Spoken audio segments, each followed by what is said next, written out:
안녕하세요. 김어준입니다.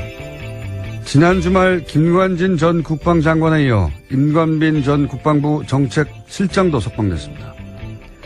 김관진 전 장관이 구속적부심 청구한 이후 조중동을 필두로 한 보수 매체에서 김관진은 북한이 가장 무서워하는 참 군인이라는 바보 같은 논리를 서로 복사해가며 반복했었죠. 구속적부심으로 석방될 리가 없는데 왜 이렇게까지 구명기사를 쓰나 했었습니다. 아니었습니다. 그들은 그들의 파트를 열심히 수행하고 있었던 거죠. 몇몇 매체는 이 석방을 법원과 검찰의 갈등이라는 프레임으로 보도합니다. 아니죠. 제발 그렇게 봐주기를 원하는 거겠죠. 군이 군의 기밀 조직을 통해 대선에 개입한 사건이자 전직 대통령과 직접 연결되는 사건의 핵심 책임자들을 그냥 풀어준 겁니다.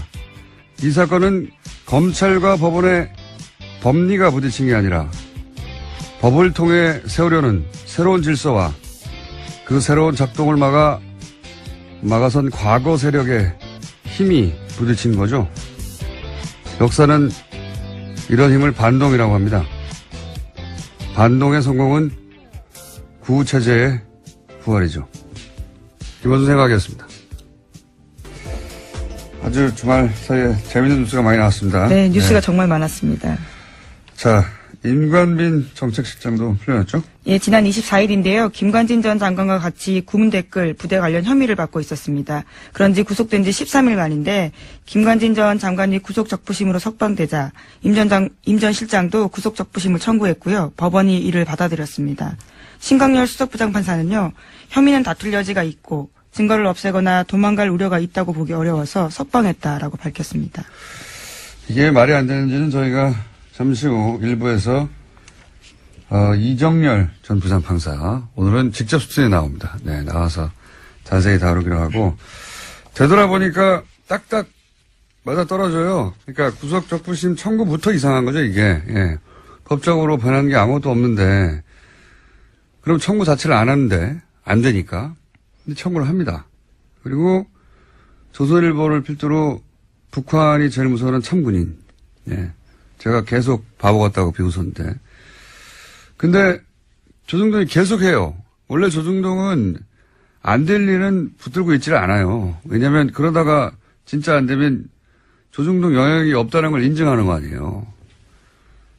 그런데도 계속 붙들고 있어서 야, 참 이상하다. 이거 컨트롤 타워가 있긴 있는 것 같은데 왜 이러나 억지스럽게. 설마 구속적부심으로? 에이 설마. 그런데 그 양승태 전 대법원장이 직접 꽂았다고 하는 신광열 판사가 그 어려운 걸 해냈죠. 예. 그러면서 또 기사가 나옵니다. 김관진은 청구할 생각이 없었는데 변호사가 하자고 해서 참군이니까 직접 하자고 할 수는 없잖아요. 그리고 또 이어서 상관이 풀려났는데 당연히 부하도 석방돼야 또 청구합니다. 이런 기사가 나오고. 그리고 나서는 이제 주말에는 검찰과 법원의 갈등 이런 프레임이 나왔죠. 하루 종일 포털탑에. 왜 이런 일이 벌어졌냐. 검찰과 법원이 갈등해서 그렇다는 거예요. 그렇게 봐주기를 원하는 거죠. 그 다음 포털의 메인은 신광열 판사에 대한 비난 여론이 있었잖아요. 예. 뭐 인터넷에도 그렇고. 여당에서도 그런 비판이 있었습니다. 그러자 신 부장판사를 적폐로 매도한다. 뭐 처단 선동하고 있다. 신상털이, 유언비어, 가짜뉴스, 인신공격, 사법부 독립을 침해한다. 뭐 이런 그 비판을 이렇게 몰아가죠. 그리고 이런 비난에도 불구하고 신광열 부장판사는 석방을 결정했다. 부당한 여론 압력에 굴하지 않고 할 일을 했다. 이런 뉘앙스 기사가 또 나오고. 그리고 댓글 부대가 요즘 기승입니다. 아주 딱딱 맞아떨어져요. 그런 일이 벌어졌어요. 이건 그냥 단일 사건이 아니라, 예, 저는, MB의 반격, 예, 구체제의 반격이라고 봅니다. 반동이라고 하죠, 이런 걸. 잠시 후에 다루기로 하겠고, 그러자 전병헌 수석도 기각이 됐죠, 영장. 네, 지난 25일 새벽인데요. 영장 기각됐습니다. 검찰은 롯데홈쇼핑이 방송 재승인을 대가로 전 전 수석이 명예회장으로 있던 한국 e스포츠협회에 3억 원을 후원했다라고 봤는데요. 이에 대해서 서울중앙지법 강부영 부장판사는 범행 가당 여부와 범위에 대한 다툴 여지가 있다면서 구속의 필요성을 인정하기 어렵다라고 밝혔습니다. 또 관련 자료가 대부분 수집돼서 증거인멸과 도주 우려가 크지 않다라고 설명했습니다. 저는 전병헌 전 수석은 MB가 살렸다 그렇게 봅니다. 김관진, 임관민 석방하다 보니까 형평을 맞추고 이렇게 된 것이다. 재청구하겠죠. 재청구하면 영장이 발부될 가능성이 높다. 저는 그렇게 보고요. 또 관련 뉴스가 많으니까 쭉쭉 이어가 보죠. 네, 적폐 사건의 핵심 피해자들이 잇따라서 검찰 소환도 거부하고 있는데요. 박근혜 정부 국정원에서 특수활동비 1억 원을 받은 혐의를 사고 있는 최경환 자유한국당 의원이 내일로 예정된 검찰 조사에 불응하겠다라고 밝혔습니다. 공정하지 못한 수사에는 협조하기 어렵다라는 건데요. 현역 국회의원에게는 불체포 특권이 있습니다. 그렇기 때문에 국회 본회의 표결에서 제적 의원 과반수 출석과 출석 의원 과반수 찬성이 나와야지만 체포가 가능한 상황입니다. 뿐만 아니라 김병찬 서울 용산경찰서장도 검찰의 요구에 출석해달라는 검찰의 요구에 응하지 않고 있는데요. 지난 25일 출석이 예정돼 있었습니다. 하지만 시간이 더 필요하다라면서 검찰에 의사를 전달했다고 하는데요. 김병찬 서장 같은 경우에는 2012년에 댓글 사건 관련해서 국정원과 수시로 통화해서 정보를 줬다라는 혐의를 받고 있습니다. 그러니까 이제 김관진, 인관빈부터 반동이라고 제가 표현했는데 반동의 기운이 아주 과거 인사들, 다들 안 나오려고 하는 거죠, 지금. 최경환 의원도 안 나오려고 그러고. 그리고 이 의원, 원유철 의원, 또 사실은 대상이. 수사 대상입니다. 대상이 돼 있고. 그리고 경찰도 안 나오려고 그래요. 용산경찰서장, 김병찬. 다들 안 나오려고 하고 있습니다. 네. 네, 여긴 이미 25일 출석이었는데요. 나오지 않았습니다. 지금 이렇게, 한 사람, 김관진 인감이 풀려난 거 이외에도, 전체적으로 다, 이런 거대한 움직임이 있다, 현재. 네. 긴장이 필요하다. 네. 제가 보기엔 다시 한 번. 큰 싸움이 시작되려고 한다. 저는 그렇게 봅니다. 다음 뉴스는요. 네, 박근혜 정부 국정원이 검찰의 댓글 수사를 막기 위해서 청와대에 SOS를 보낸 적이 있다라는 이야기도 나왔는데요. 과거 이야기입니다. 핵심 인력을 교체하려고 하는 등 수사팀에 와해시키려고 했던 정황이 드러났다라는 겁니다. 국정원이 당시 청와대에 올린 보고서를 보면 2013년 댓글 특별수사팀의 인적 구성에 심각한 문제가 있다 이렇게 내용을 보고했는데 보고서에는 특수성 검사들이 균형적인 정무 감각이 부족하다라고 평가해놨습니다. 그러면서 당시 특별수사팀장이었던 윤석열 팀장에 대해서는요. 통제가 안 되는 인사다라고 평가를 했고 또 특정 검사에 대해서는 할아버지가 전라도 출신이라서 원적이 문제가 있다. 또 특정 다른 검사는 대학 시절에 학생운동을 했다라면서 소위 건전 성향 법조인으로 수사팀을 바꿔야 한다라는 이야기를 제안했다라고 합니다. 윤석열 팀장은 통제가 안 된다. 네. 네. 통제가 안 되죠. 네. 그때도 와해시키려고 했고. 네, 2013년입니다. 예. 실제로 그때 그래서 윤지검장 같은 경우에는요 결과적으로 쫓겨나는 상황이 됐었습니다. 예, 윤지검장만 쫓겨났나요? 예. 네, 최동욱 총장도요. 예. 검찰총장 자체를 날려버렸는데요. 예. 자, 그리고 지금도 사실은 그런 일이 벌어지고 있는 셈입니다. 본격적으로. 전체 흐름이 그렇다는 거. 예. 자, 다음 수는요. 네, 국정원 업무에 불법 관여한 의혹을 받고 있는 우병우 전 수석에 대해서 검찰이 지난 24일 또다시 압수수색을 벌였습니다. 이번에는 재판을 받고 돌아가는 우 전 수석에게 영장을 제시하고 기습적으로 휴대전화 차량을 압수수색한 건데요. 이제까지 우 전 수석 같은 경우에는 제대로 압수수색하지 않았다라는 비판이 많았는데 이번에는 기습적으로 압수수색을 해서 현재 사용하고 있는 휴대전화까지 확보했다고 합니다. 현재 사용하는 휴대전화. 이렇게 하지 않으면 다 날려버리니까요. 예. 자, 우병우 전 수석은 사실은, 엄청난 확률로, 불가능한 일들이 연속으로 벌어진 분이죠. 예. 통신영장이라고, 원래 이제 수사 대상이 되면, 일단 기본적으로 누구와 통화했는지부터 알아보잖아요. 예. 이거는 안 내줄 확률이 1~2%도 안 되는 건데 연속으로 안 내줬어요. 예. 네, 그래서 이례적이다라는 보도도 꽤 있었습니다. 그냥 이례적인 게 아니에요. 이건 일어나지 않을 일이 일어난 거예요. 우병우 전 수석과 관련해서는 아무것도 수사하지 못하게 하는, 예. 이제 하도 그러다 보니까 갑자기 들이닥쳐가지고 갖고 있는 휴대전화를 차에서 내리는데 뺏은 거죠. 압수수색한 건데 여기서 뭐가 나올지 모르겠습니다. 이제 우병우 전 수석에 대해서는 검찰도 어떻게든 해보려고 하는데 여태까지 실패해 왔어요. 자, 그래서 이런 아무도 모르게 이런 영장 발부해서 아무도 모를 수는 없겠죠. 여하간 갑자기 네, 기습적으로 닥쳤다라는 기습적으로. 건데요. 이런 경우는 잘 없는데. 네, 이와 관련해서는 오늘 아침 한겨레 신문 보도가 있는데 이 과정에서 현직 검찰 간부가 우병우 전 수석과 추명호 전 국정원 국장의 연결고리 노릇을 했다라는 보도도 있습니다. 그러니까 내부에 일종의 프락치라고 표현하나요? 뭐 이런 사람들이 있다 보니까 검찰이 굉장히 기습적으로 압수수색했다라고 보는 건데요. 대검찰청에서는 해당 간부에 대한 감찰을 착수했습니다. 알겠습니다. 다음 뉴스는요. 뉴스가 많아요. 네, 국가정보원 댓글 수사를 방해한 의혹 등으로 참고인 검찰 수사를 받다가 숨진 변호사가 있습니다. 국정원 직원이었는데요. 정치호 변호사입니다. 이 변호사의 유족이 사망 경위에 대해서 진상규명을 요구하고 있습니다. 유족과 변호인단이 지난 24일에 기자회견을 열었는데요. 사망 경위에 관한 의혹을 제기하고 철저한 수사를 촉구했습니다.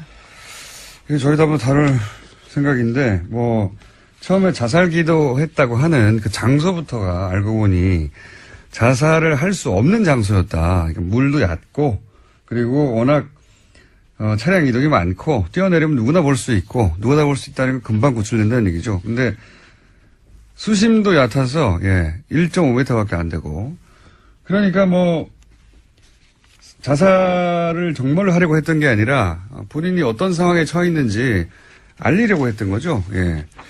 그런 상황이었고, 특히 제가 의심되는 대목은 휴대전화 평소 3대 사용했는데 2대가 사라졌더라. 사라진 것만 해도 이상한데, 유족이 알고 있는 사라진 전화번호 1대 전화했더니 누가 받았다는 거 아닙니까? 네, 처음엔 받았는데 이후에는 전원이 계속 꺼져 있었다라고 합니다. 받고, 네. 이거 정 변호사 핸드폰 아니다라고 끊어버렸다는 거 아니에요? 말이 안 되는 거죠? 그러니까 사망한 이후 누군가 가져갔다는 얘기니까 누군가 가져간 사람과 사망과 연관관계 따져봐야 되고 그 외에 몇 가지 더 있습니다. 이 유가족은 이것이 단순 자살이 아니다. 타살 의혹이 있다. 이런 정황 여러 가지를 지금 주장하고 있고요. 네, 유가족들이 굉장히 저도 만나봤는데요. 아주 적극적입니다. 그래서 모든 이 루트를 따라다니면서 증거를 수집하고 있어서요. 만만치 않은 사건입니다. 알겠습니다. 자, 다음 순요. 네, 더불어민주당 진선미 의원이 지난 24일에 이명박 전 대통령의 비자금 단서를 확인했다면서 검찰에 재수사를 촉구했는데요. 국회 본회의 자유 발언에서 한 이야기입니다. 2012년 내곡동 특감 수사 종료 사흘 앞두고 발견됐던 이명박 전 대통령의 아들 이시영 씨의 명의의 삼성동 힐스테이트 전세 자금에 대해서 이야기를 했습니다. 자, 이 사건도 자세히 따져봐야 되는 사건이죠. 이게 이제 당시에 내곡동 특검할 때 내곡동 땅을 살 때 현금 6억 원을 가져와서 샀다. 근데 이시영 씨는 당시 무직이고 재산도 3,600만 밖에 없었는데 6억 어디서 났냐. 아버지가 준 거 아니냐. 그럼 아버지 통장에도 변동이 없으니까 비자금이다. 이런 얘기고. 그리고 그때 그뿐만 아니라 삼성동에 거주하고 있던 힐스테이트 전세자금도 6억 4천 원이었는데 이것도 역시 본인이 낸 게 아니다. 근데 이 돈은 청와대에서 준 거다 하는 정황이 나왔죠. 청와대의 총무기획관, 거기가 이제 김백준 씨, 소위 이제 평생 이명박 전 대통령의 집사 역할을 했던 여기서 나온 건데 여기서 이제 국권이 나오죠. 네. 2006년 이후 발행이 중지되어 있다라고 하는데요. 국권. 그러니까 아주 오랫동안 묵힌 돈이다라는 거죠. 오랫동안 있던 비자금이 나왔다. 네. 요 사안도 이미 특검이 조사해서 자료가 있으니 빨리 수사해라. 예, 그 비자금 어디서 났냐. 이런 이야기고요. 자, 또 하나가 이제 정유라 씨. 소위 이제 제가 이게 새로운 뭔가 기운이 있다 이거. 정말 진짜 전쟁이 새로 시작된 거 아니냐 이런 얘기를 했는데 정유라 씨 집에 40대 이모 씨가 침입을 했어요. 네, 강도가 침입했는데요. 지난 25일에 발생한 일입니다. 현장에서 붙잡힌 강도 같은 경우에는요. 처음에 정유라 씨와 금전거래가 있다라고 했다가 말을 바꿨습니다. 카드빚 2,400만 원 때문에 범행을 저질렀다라고 하는데요. 경찰은 강도 행각의 무게를 두고 이 씨에 대해서 강도 상해 혐의로 구속영장을 신청했습니다. 저는 이 사건은 굉장히 이상하다고 봅니다. 단순 강도라고 보기엔. 더군다나 계속 얘기하지만 기운이 이상하잖아요, 요즘. 예. 그래서, 요 사안 취재 중인, 이게 좀 이상하군요. 주진우 기자, 저희가 미디어 잠깐 연결해 보겠습니다. 주진우 기자. 안녕하십니까. 네. 방금 전까지 전화기가 꺼져 있어가지고 저희 제작진이 난리가 났었어요. 네. 네, 인지 일어났습니다. 자, 이모 씨가, 조사 초기에는 경찰에 정유라 씨하고 돈 문제가 있다고 했다가 나중에는 그게 아니고 카드빚 2,400 갚기 위해서 강도했다. 이렇게 번복했는데 이게 단순 강도로 보기에는 이상한 점부터 일단 짚어보면 어떻게 있습니까? 범행이 발생하자마자 이상하지 않습니까? 그런데 네. 경찰과 그리고 언론에서 일제히 우발적인 범행이라고 발표를 했고요. 그 다음에 정유라 씨하고 같이 지내던 이 씨가 크게 다쳤어요. 네. 근데 경미한 부상이라고 계속 보도가 나오는 게 좀 이상했습니다. 그리고 네. 장소와 시간이 강도 범행을 하기에는 최악입니다. 정유라 씨가 살고 있는 그 압구정 동 미띠 빌딩의 1층에는 인기 있는 베트남 음식점이 있는데요. 주말 오후 3시는 피크타임이에요. 그래서 1층에 손님이 많고요. 줄을 서거나 그리고 발레 파킹하는 아저씨들이 여럿 있습니다. 그리고 그래서 누군가 고함만 질러도 그냥 바로 검거될 수 있는 그런 환경인데 일주일 이상 그 강도 범행을 도모한 사람이 찾기에는 너무 그 멍청한 선택이었습니다. 일단 기본적으로 오후 3시 사람이 드글드글하는 곳에 대낮에 강도를 하러 간다는 게 이상하고 그리고 이게 이제 강도라는 건 침입 목적이 아니라 돈을 뺏어서 도주가 목적이에요. 도주객이 그렇죠. 예, 도주객이 수립이 돼야 되는데 침입할 때부터 이미 수희 아저씨하고 마주쳤다는 것은 얼굴이 다 노출되는 거잖아요, 그죠? 네, 이게 도주하기에는 굉장히 어려운 그 빌딩이에요.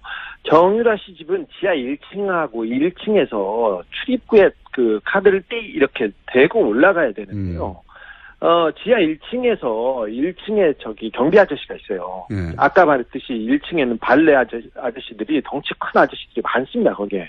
근데 그래서 지하 1층에 가서 택배 왔어요. 그리고 경비원을 일단 협박해가지고요. 네. 인터폰을 하게 하고 이 경비 아저씨를 묶고 이렇게 올라가는데 여기까지는 치밀합니다. 그 가짜 총과 칼까지도 그 준비한 걸 보면 여기까지는 총도 준비했어요? 아니 네. 칼을 준비했다? 칼과 가짜 총도 있었어요. 가짜 총도 있었어요? 어허. 네네. 근데 그렇게 묶어놓고 거기 준비까지는 치밀했는데 그리고 지하로 올라간다는 것까지 알았어요. 이건 쉽지 않은데 그걸 보고 올라갔는데 도주 생각은 아예 없었다고 봅니다. 그 건물 내부에 CCTV도 있었을 거 아닙니까? CCTV 이제 많습니다. 많습니다. 그래서 근데 그 이미 올라가면서 자기가 노출될 것을 알고 있었다고도 봐도 무방합니다. 그러니까요. 원래 이제 도망가는 계획을 못 세우면 아예 들어가지도 않는 건데, 자, 네. 그렇게 실제로 집에 들어가서 지금 경찰 발표는 금품을 요구했다고 하는데 실제 금품을 요구했답니까? 들어가서? 아니요, 돈을 요구하지도 않았고요. 그 돈을 숨겨놨을 최순실 씨나 정유라 씨 큰 부자이기 때문에 어디에 숨겨놨겠지, 쌓아놨겠지 했는데 금품을 찾기 위해서 집을 뒤진 흔적도 없습니다. 뒤지지도 않았습니다, 아예. 그럼 들어가서 실제로 어떤 행동을 했습니까? 이 부분 주목되고 있지 않은데 누가 보내서 왔다고 얘기했어요, 분명히.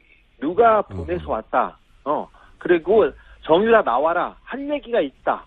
할 얘기가 있어서 나와라. 이런 소리를 계속 질렀다고 합니다. 그래서 아직 어떤 얘기를 했는지는 지금 취재 중입니다. 누가 보내서 왔다. 그리고 할 얘기가 있어서 왔다. 네. 그 외에 또 어떤 행동을 했습니까? 정유라 씨는 이 빌딩에 그 6층, 7층에 복층이 있는 집에 살고 있는데 6층에는 고땡땡 유모가 살고 있고요. 유모가 고모. 있고, 네. 7층에는 정유라 씨가 지내고 있어요. 원래 6층에 정유라 씨가 살았어요. 예. 그리고 7층에는 정윤혜 씨와 최순실 씨 방이 있었어요. 예. 각방이었습니다, 사실. 별걸 다. 예. 저 이제, 네, 거기에 어떤 사진이 걸려있고, 예. 이상한 도령 사진이 걸려있고, 그렇습니다. 그, 40대 계안이 6층에 올라가서, 예. 모모의 신분증을 뺐었어요. 신분증이요? 예, 신분증을 보면서 어딘가에 전화도 했습니다. 이 어디, 신분증을 보잖아. 네, 이거 수사 중이니까 곧 파악이 될 겁니다. 뭐, 집에 그 돈이 없으면 뭐 돈과 비슷한 카드를 뺏는다든가 분명히 뭘 다른 걸 해야 되는데 인출 시도를 신분증을 하자든가. 보고 신분증을 보고 전화를 했다는 것은 좀 이상하죠. 굉장히 이상하네요. 이건. 네. 돈을 목적으로 한 침이 아닌 건 거의 분명한 것 같은데. 그리고 아까 이제 마필 관리사 같이 네. 거주하고 있던 마필 관리사 이모 씨가 이제 다투다가 예. 칼에 찔렸다. 그런데 뭐 네. 경미한 부상 정도 생명 지장이 없다. 이런 식의 보도가 있는데 사실 아닙니까? 그것도 사실 아닙니다. 그 6층에서 좀 소란이 있고 그러니까 7층에서 이제 이모 씨가 나왔어요. 예. 근데 마필 관리사 이 씨한테는 너하고는 감정이 없다. 찌르고 난 다음에도 너한테는 미안하게 생각한다. 이런 식으로 얘기를 했어요. 그리고는 나 너한테 볼 일 없으니까 저기 정유라 나와라. 정유라 나와라. 이렇게 계속 얘기하고 그리고 다른 거를 찾았습니다. 볼 일이 없다. 네. 다른 볼 일이 있다는 이야기네요. 네네. 돈도 아니었고 다른 볼 일이 네. 있다. 마필 관리사 생명에 지장이 없다는 보도는요? 이것도 좀 수상한데요. 그 칼이 굉장히 깊숙이 한 번에 쑥 들어갔습니다. 거의 전문가가 소행이라고 볼 수 있을 정도의 상처라고 저는 들었어요. 그래서 병원에도 확인해 봤는데, 몇 센치만 옆으로 갔으면 그 신장을 관통해서, 사람 바로 죽을 수도 있었어요. 그래서 단순한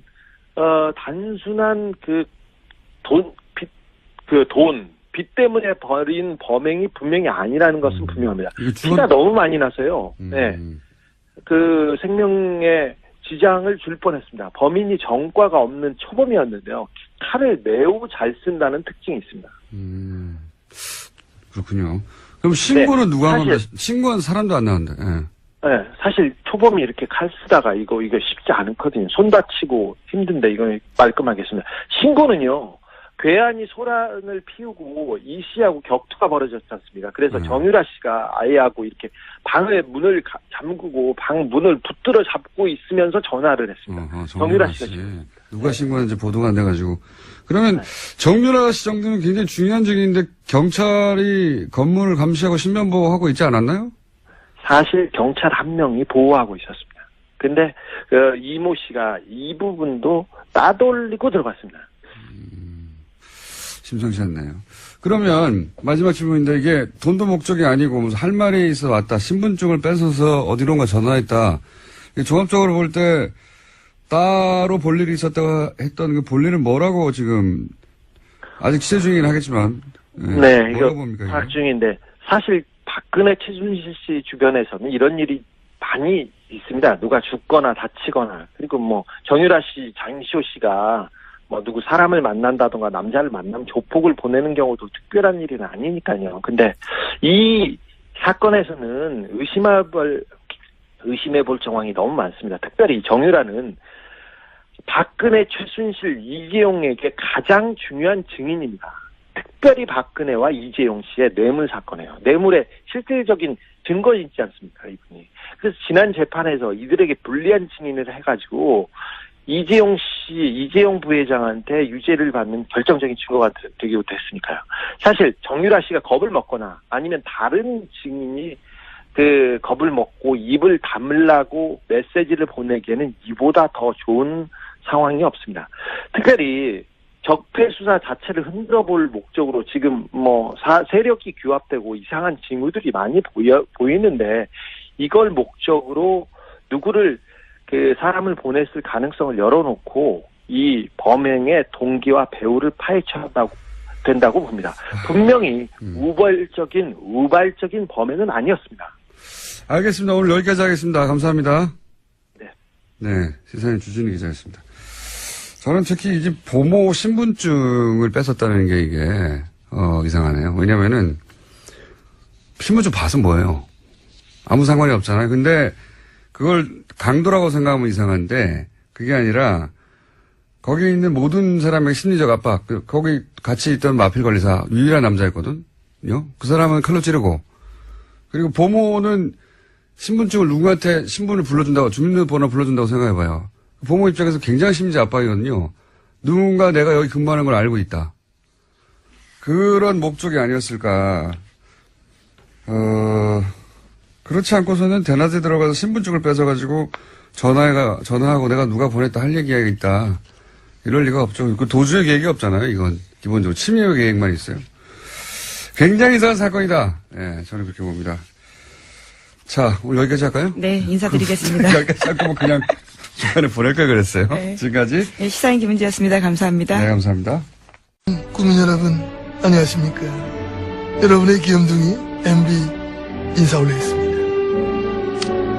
국민 여러분, 우리나라는 지금 여러모로 위기를 맞고 있습니다. 안보는 위태롭고, 경제는 어렵고, 정치는 혼란하고, 심지어는 법까지도 고무줄매로 왔다 갔다 하고 있습니다. 저는 전직 대통령으로서 지금 이 상황이 좀 심히 걱정되는 상황입니다. 그런 확신을 마저는 가지고 있는 겁니다. 그까지만 우리가 누굽니까? 어려울수록 강해지는 민족 아닙니까? 이럴 때일수록 아래위가 똘똘 뭉쳤어. 아래위가 손발을 맞췄어. 마음도 맞추고 말도 맞췄어. 이 위기를 극복해 나가야 됩니다. 그런 확신을 마저는 가지고 있는 것입니다. 화이팅! 화이팅입니다. 예. 여기까지야. 끝난 거. 가자. 우리 또 맞춰봐야지. 오늘 건 약간 실패인 것 같죠? 김관진 전 장관, 임관빈 전 실장 모두 석방이 됐습니다.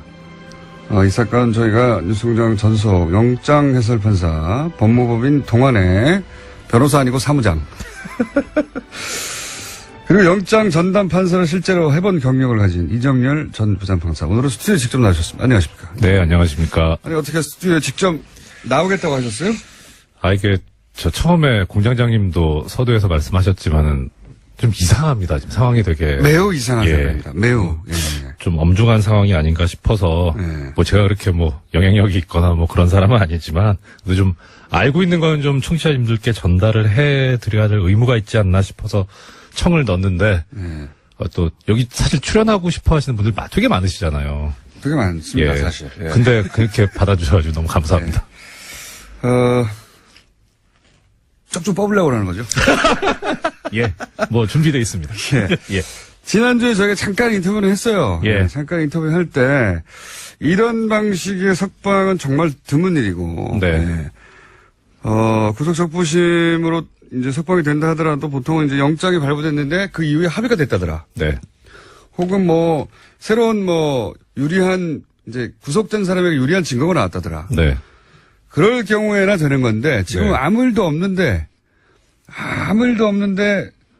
갑자기 석방이 연속으로 돼버렸어요. 그래서 네. 이게 하나도 이상한데 연속으로 된 거, 이게 진짜 법리적으로 설명을 시도할 수는 있으나, 이 정도 되면 법리 이상의 것이 있다. 그러면서 이제, 형사수석 부장, 그 자리는 대법원장이 꼭 찍어서 발령한 자리인데, 대법원장이 꼭 찍어서 발령한 그 사람이 이 석방을, 어려운 석방, 불가능하다고 생각한 법조인들은 석방을 해냈기 때문에 그런 관점에서 이걸 좀 바라봐야 된다. 네네. 거기까지 하셨죠. 예, 그렇습니다. 예. 그러면 이제 금요일 날 하고 또 달라진 점은 김관진 전 장관뿐만 아니라 임관진 전 실장까지도. 예, 임관빈. 네. 예, 임관빈 전 실장까지도 풀려났어요. 예. 더더욱 이상한 거죠. 어마어마하게 이상한 거죠. 그렇죠. 예. 네. 이거 조금 전에 이제 공장장님 말씀하셨던 대로 구속적부심이 사정 변경이라고 하는데 유리하게 이제 변경이 된. 법 쪽에서는 사정 변경이라고 예, 합니까? 사정이 변경되었다는 거죠. 아무것도 아닌데 전문 용어처럼 쓰는군요. 예. 그렇죠. 사정이 변경된 거죠. 예. 예.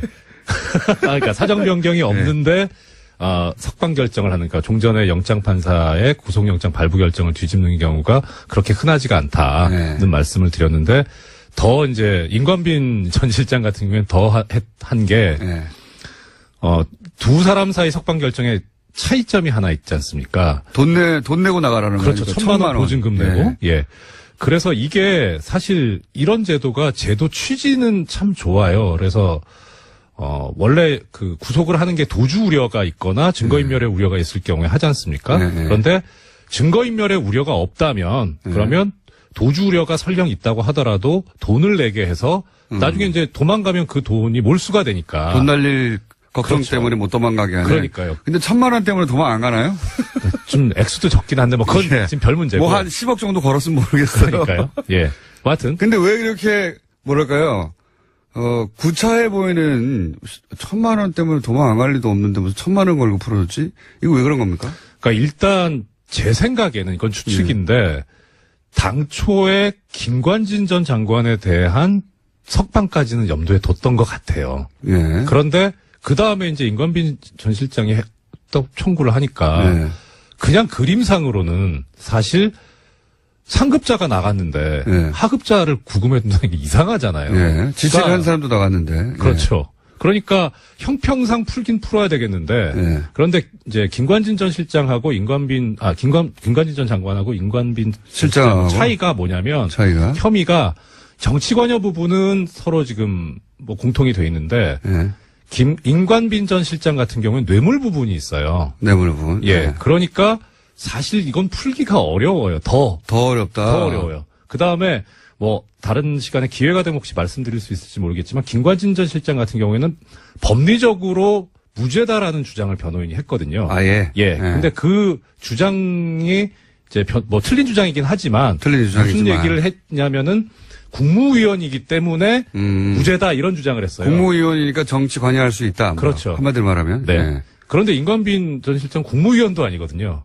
그러니까 석방의 논리 자체가 아예 없다. 그렇죠. 예. 그래서 거기 결정을 보면 뭐라고 돼 있냐면 일부 혐의에 대한 다툼의 여지가 있다 이렇게 나오거든요. 예. 근데 일부 혐의가 뭔지를 모르겠어요. 정치 관여를 얘기하는 건지 아니면은 뇌물수수를 얘기하는 건지. 그러니까 워낙 풀어줄 명분이 없으니까 예. 그럼 돈 내고 나가라 그렇죠. 하는 제도를 활용했다. 예. 근데 사실 이게 조금 전에 말씀드렸던 대로 제도의 취지는 좋은데 이 유전무죄 무전유죄가 될 수 있거든요. 그렇죠. 그런데 그러기에도 액수도 너무 작아요. 네, 그건 그래요. 그래서 판사들 같은 경우에 이런 제도가 있긴 하지만 우리나라 실상에서는 이거 안 맞는다 해서 잘 안 쓰거든요. 근데 그것까지 이제 쓴 거예요. 그러니까. 하다 안 되니까. 그러니까요. 그러니까, 야, 이거 좀 너무한 거 아니냐. 꼭 풀어주고 싶었네요.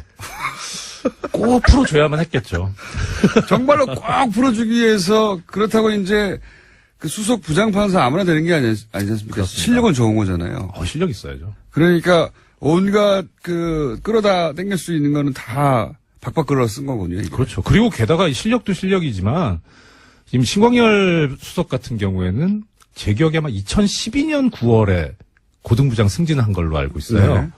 그러니까 지금 거의 5년 넘었잖아요. 네. 고참이에요. 고등부장으로서도 좀 있으면 이제 법원장 될 사람인 거예요. 그러니까 실력도 실력이지만 경험도 상당히 경륜도 풍부한 분이죠. 그러니까 이제 저 구석에 있어서 아무도 안 쓰는 것까지 갖다 쓴 거죠. 그만큼 이 법을 아는 사람들이 내부적으로 보기엔 야 이렇게까지 해서 풀어주나 이런 사안이라는 거죠. 그렇죠. 예. 그렇게 해서 풀어줬습니다. 예.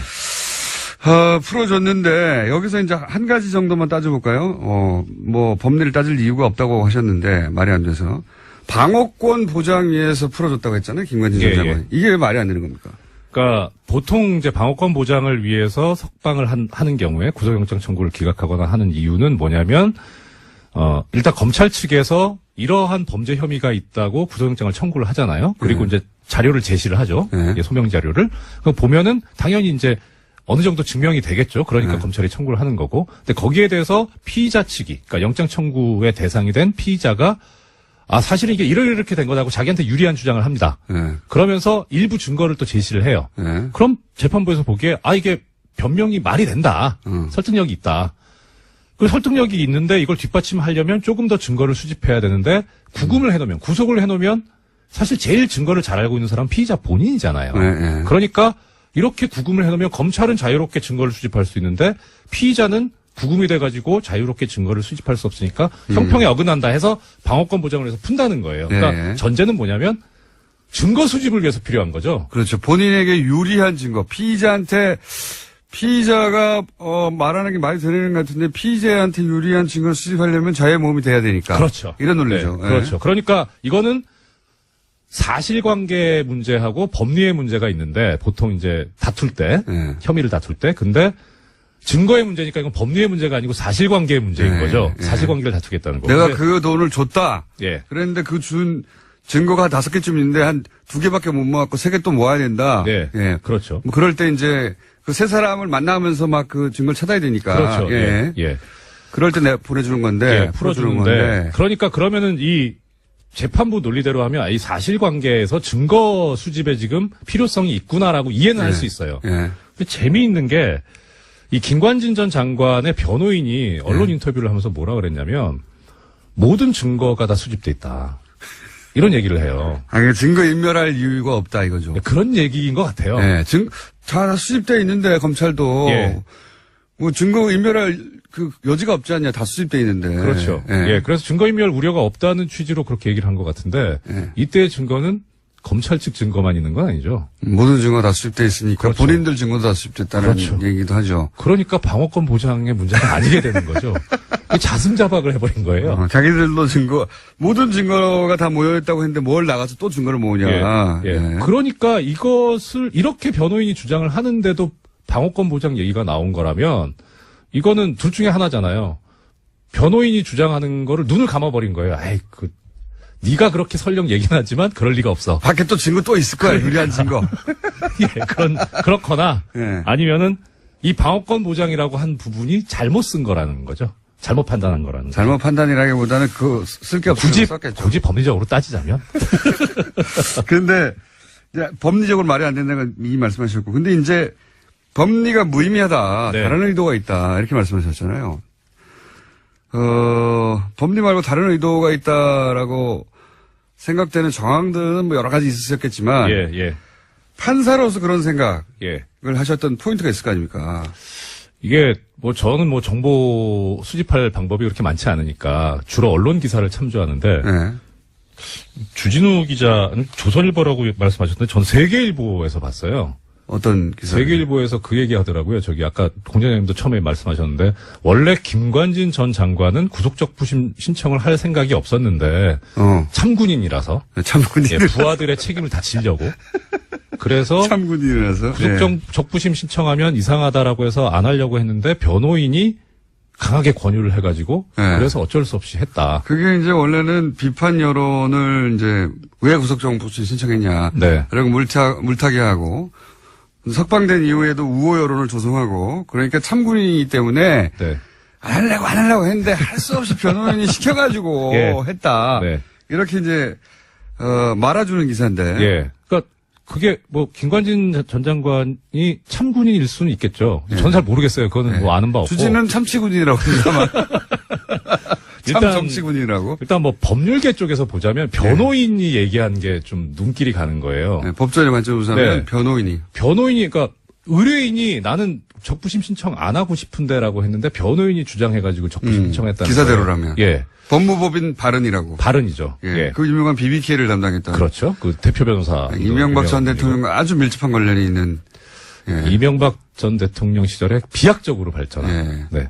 하여튼 그건 그렇고. 예, 하여튼 발언해서 그렇게 안 한다고 했는데 신청했다. 신청했어요. 그러면 보통 이제 일반적으로 전 변호사는 아니지만 보통 변호사가 못 되신 거죠. 사무장에 머물러 계신 거죠. 논점에서 벗어났습니다. 일반적으로 의뢰인이 원하지 않는데 변호사가 하자고 하면 나중에 안 되면 어떻게 합니까? 책임 때문에 못 합니다. 못 하죠. 예, 원래. 그러니까 의뢰인이 하자고 해도 변호사가 보기에 이거 안 될 것 같으면 말리거든요. 근데 그럼 안 된다고 말립니다. 이거 해봐야 괜히 역효과만 납니다. 이러고 말리는데 오히려 근데 이 경우에는 희한한 게 이 구속적 부심이 보통 잘 받아들여지는 거라면 또 그럴 수도 있어요. 이거 한번 해볼 만합니다 하는데 원래도 안 받아들여져요.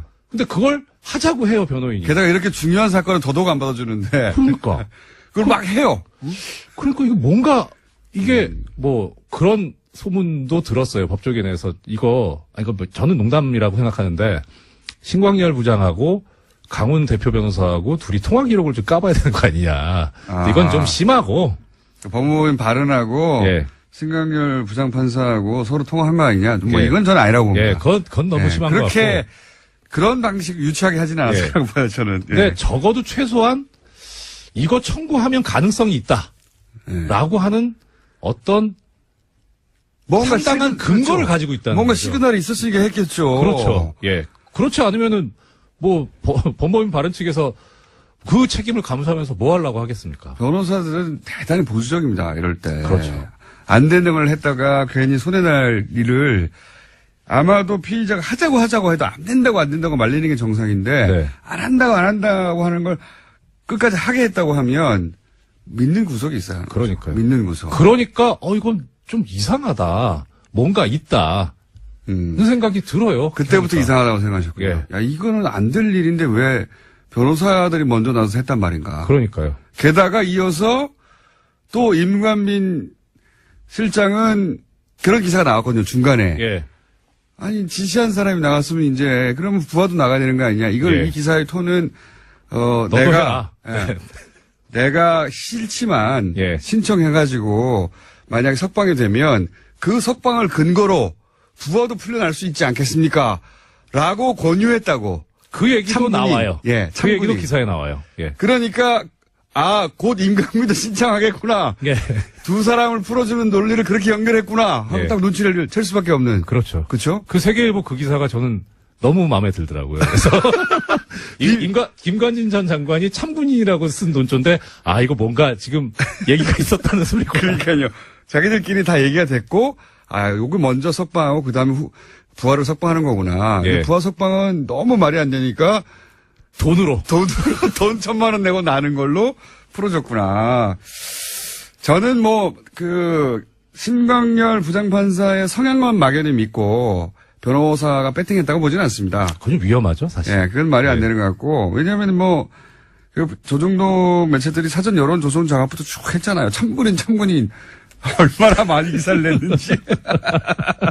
그래서 보다 큰 시나리오 아래서 이게 전체적으로 진행된 사건이 아니겠는가. 저는 이제 추정하지만 법조인이시니까. 저는 조심스럽죠. 예, 법조인이시니까 어쨌든 기사에 나온 예. 변호사가 먼저 하자고 했다더라라든가 아니면 임관민까지 하자고 하더라. 그 곧이어 역시 되더라. 네. 그리고 1,000만 원 내고 풀어주는 희한한 방식. 예. 이런 경우 보셨어요? 아이씨, 먹겠습니까? 이게 욕먹거든요. 저기 했다가. 법원 내에서도 욕먹을 거 아니에요. 그러니까 법에 있는 제도니까 사실 욕하기는 좀 그래요. 근데 잘 안 하니까 그런 수준이 좀 희한하다. 이런 정도죠. 판사들은 더 보수적이기 때문에 희한하네. 이런 정도. 그러면 찍어서 신광열 부장판사를 양승태 대법원장 시절에 찍어서 임명한 소위 말해서 이제 오른팔 정도 되는 사람이다. 이런 찍어서 임명했다는 건 확실한 겁니까? 오른팔이라는 말씀 제가 드린 말씀은 그건 아니고. 주진우 기자의 표현이긴 합니다. 찍어서라는 그건 당연히 근거가 있죠. 그러니까 이게 제가 찍어서 발령냈다라는 걸 가지고. 30초 남았습니다. 그렇습니까? 예. 그렇다.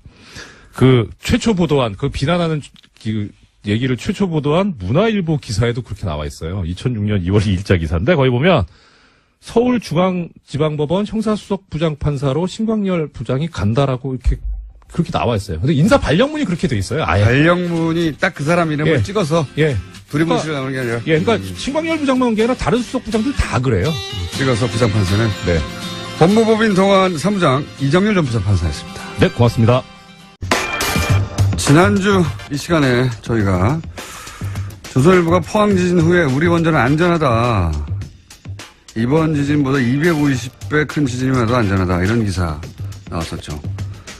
그래서 지난주에 저희가 스튜디오에 직접 모신 분입니다. 그때 나오셔서 조선일보가 하는 논리는 경박한 논리다.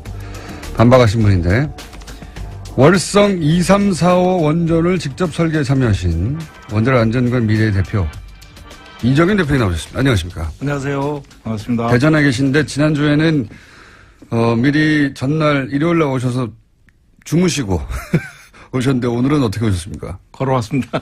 걸어오셨다는 얘기는 예, 운송 차로 왔습니다. 차로 직접? 예. 새벽에? 예. 몇 시에 나오셨어요? 4시. 4시에 대전에서 직접 운전해서 예. 올라오신 분입니다. 예. 원자력 안전과 미래는 NGO고요. 예. 기부를 받아서 활동을 해야 되는데 홈페이지도 없고 아무것도 없어가지고 어떻게 움직이시나 몰라요. 블로그 하나 만드시기로 했는데 아직도 안 만드셨죠?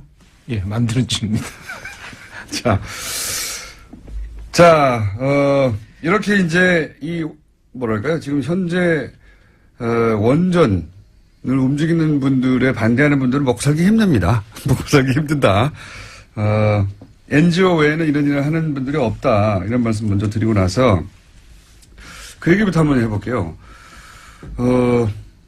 2010년, 13년에 원전 비리가 크게 터진 적이 한 번 있지 않습니까? 엄청나게.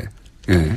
그때 부품이 이제 기준에 못 미치는 부품을 공급했다. 근데 알고 봤더니 부품을 공급하는 곳과 부품을 검사하는 곳과 부품을 관리 감독하는 곳과 모두 다 한 통속으로 해먹었다. 이거 아니었습니까?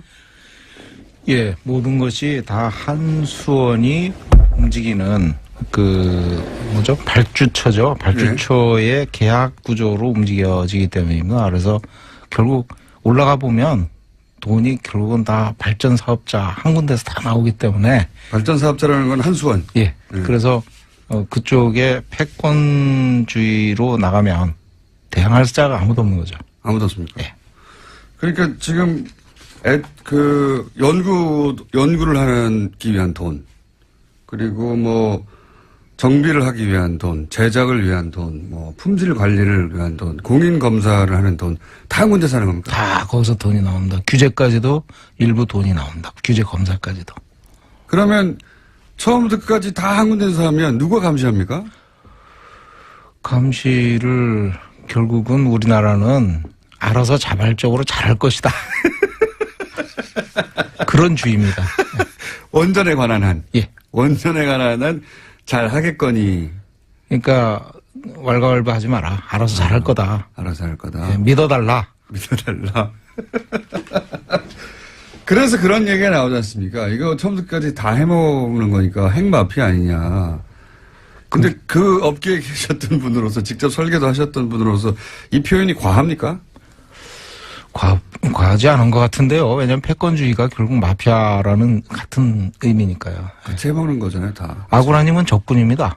거기서는. 예. 오로지. 예.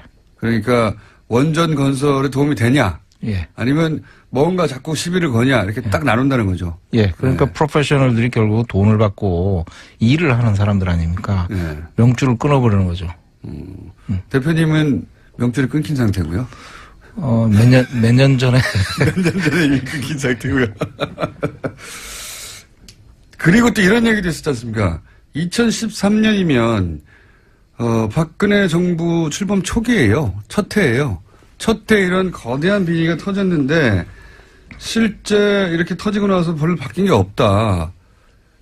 그리고, 이런 사건이 터지고 지금 말씀하신 한수원을 장악한 것은 박근혜 정권 때 인수위에 들어갔던 사람들이 다 장악해버린 거다. 맞나요? 예, 그렇고요. 그분들 거기 들어가는 배경도 사실 그 이전 정권부터 예. 계속 핵 쪽에 일부에 국한된 그런 조직에 의해서 인력이 배출되기 때문에 그런 층층이 내부적인 네트워킹이 아주 강하게 있었던 거죠. 그래서 그게 내려온 겁니다. 그래서 인수위에 들어갔고 그때부터 이제 박근혜 정권 때 좀 더 강하게 이분들이 드라이브를 하게 됐죠. 예. 특히 이제 핵 원전 수출하고 나서 더 탄력을 받았던 겁니다. 그래서 지금은 이제 핵 마피아라고 그러니까 특정 대학의 특정 과에 출신 그리고 한수원이라고 하는 독점 사업자 이렇게 묶여가지고 전부 다 선후부야겠네요. 핵심은. 그러니까 돈 주는 쪽과 네. 받는 쪽이 서로 꿍꿍짝짝 잘 된 거죠. 예. 꾹꾹짝짝 다 한통속이다. 예. 다 같은 선후배고, 예. 다 같이 아는 사이고, 예, 예. 선배가 밀어주고 땡겨주고, 혹은 뭐 거기서 자리도 안 쳐주고. 자리도 안 쳐주고, 예. 생산하는 곳이나 예. 검수하는 곳이나 관리하는 곳이나 규제하는 쪽이나 규제하는 쪽에 다 한통속이고, 뭐 인적 네트워크가 결국은 거기서 거기기 때문에 그럴 수밖에 없는 구조입니다. 한 군데서 다 배출하는군요. 대부분 그렇다고 봐야 됩니다. 그러니까 배출 자체도 한 군데서 하고, 그들이 갈 곳도 한 군데밖에 없고, 예. 그래서 그들 사이의 네트워크로 그냥 이 거대한 사업을 다 해먹고 있다. 규제와 안전, 그 다음에 지능 예. 여기에 인력이 다 포진돼 있습니다. 전부 다. 예. 그러니까 형 동생 아우 뭐 이러면서 다 이렇게 돼 있는 거죠. 다 제먹는다. 예. 뭐 그래도 건설이 잘 되고 안전도 보장되면 예. 그래도 그나마 괜찮은데 지금 그게 그렇지 않다라고 지금 이제 여러 가지 사건들이 나오는데 이걸 근데 관리 감독하라고 원자력 안전위원회라는 게 있긴 있지 않습니까?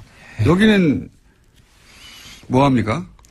원자력 안전위원회가 우리나라 유일한 법적 규제기관입니다. 예. 그렇지만은 지능 중심으로 예. 우리나라 원자력 산업이 구성돼 있다 보니까 이쪽에 인력과 예산이 턱없이 부족합니다. 지능 중심이라는 건 원전을 계속 짓자. 진짜. 예, 짓자 쪽으로 다 방향이 잡혀 있기 때문에 여기는 예산과 인력이 없다. 예산과 인력이 턱없이 외국에 비해서 예. 굉장히 부족한 편이죠. 예. 부족하다. 예. 그러면 여기는 실제로는 규제를 못 합니까 제대로?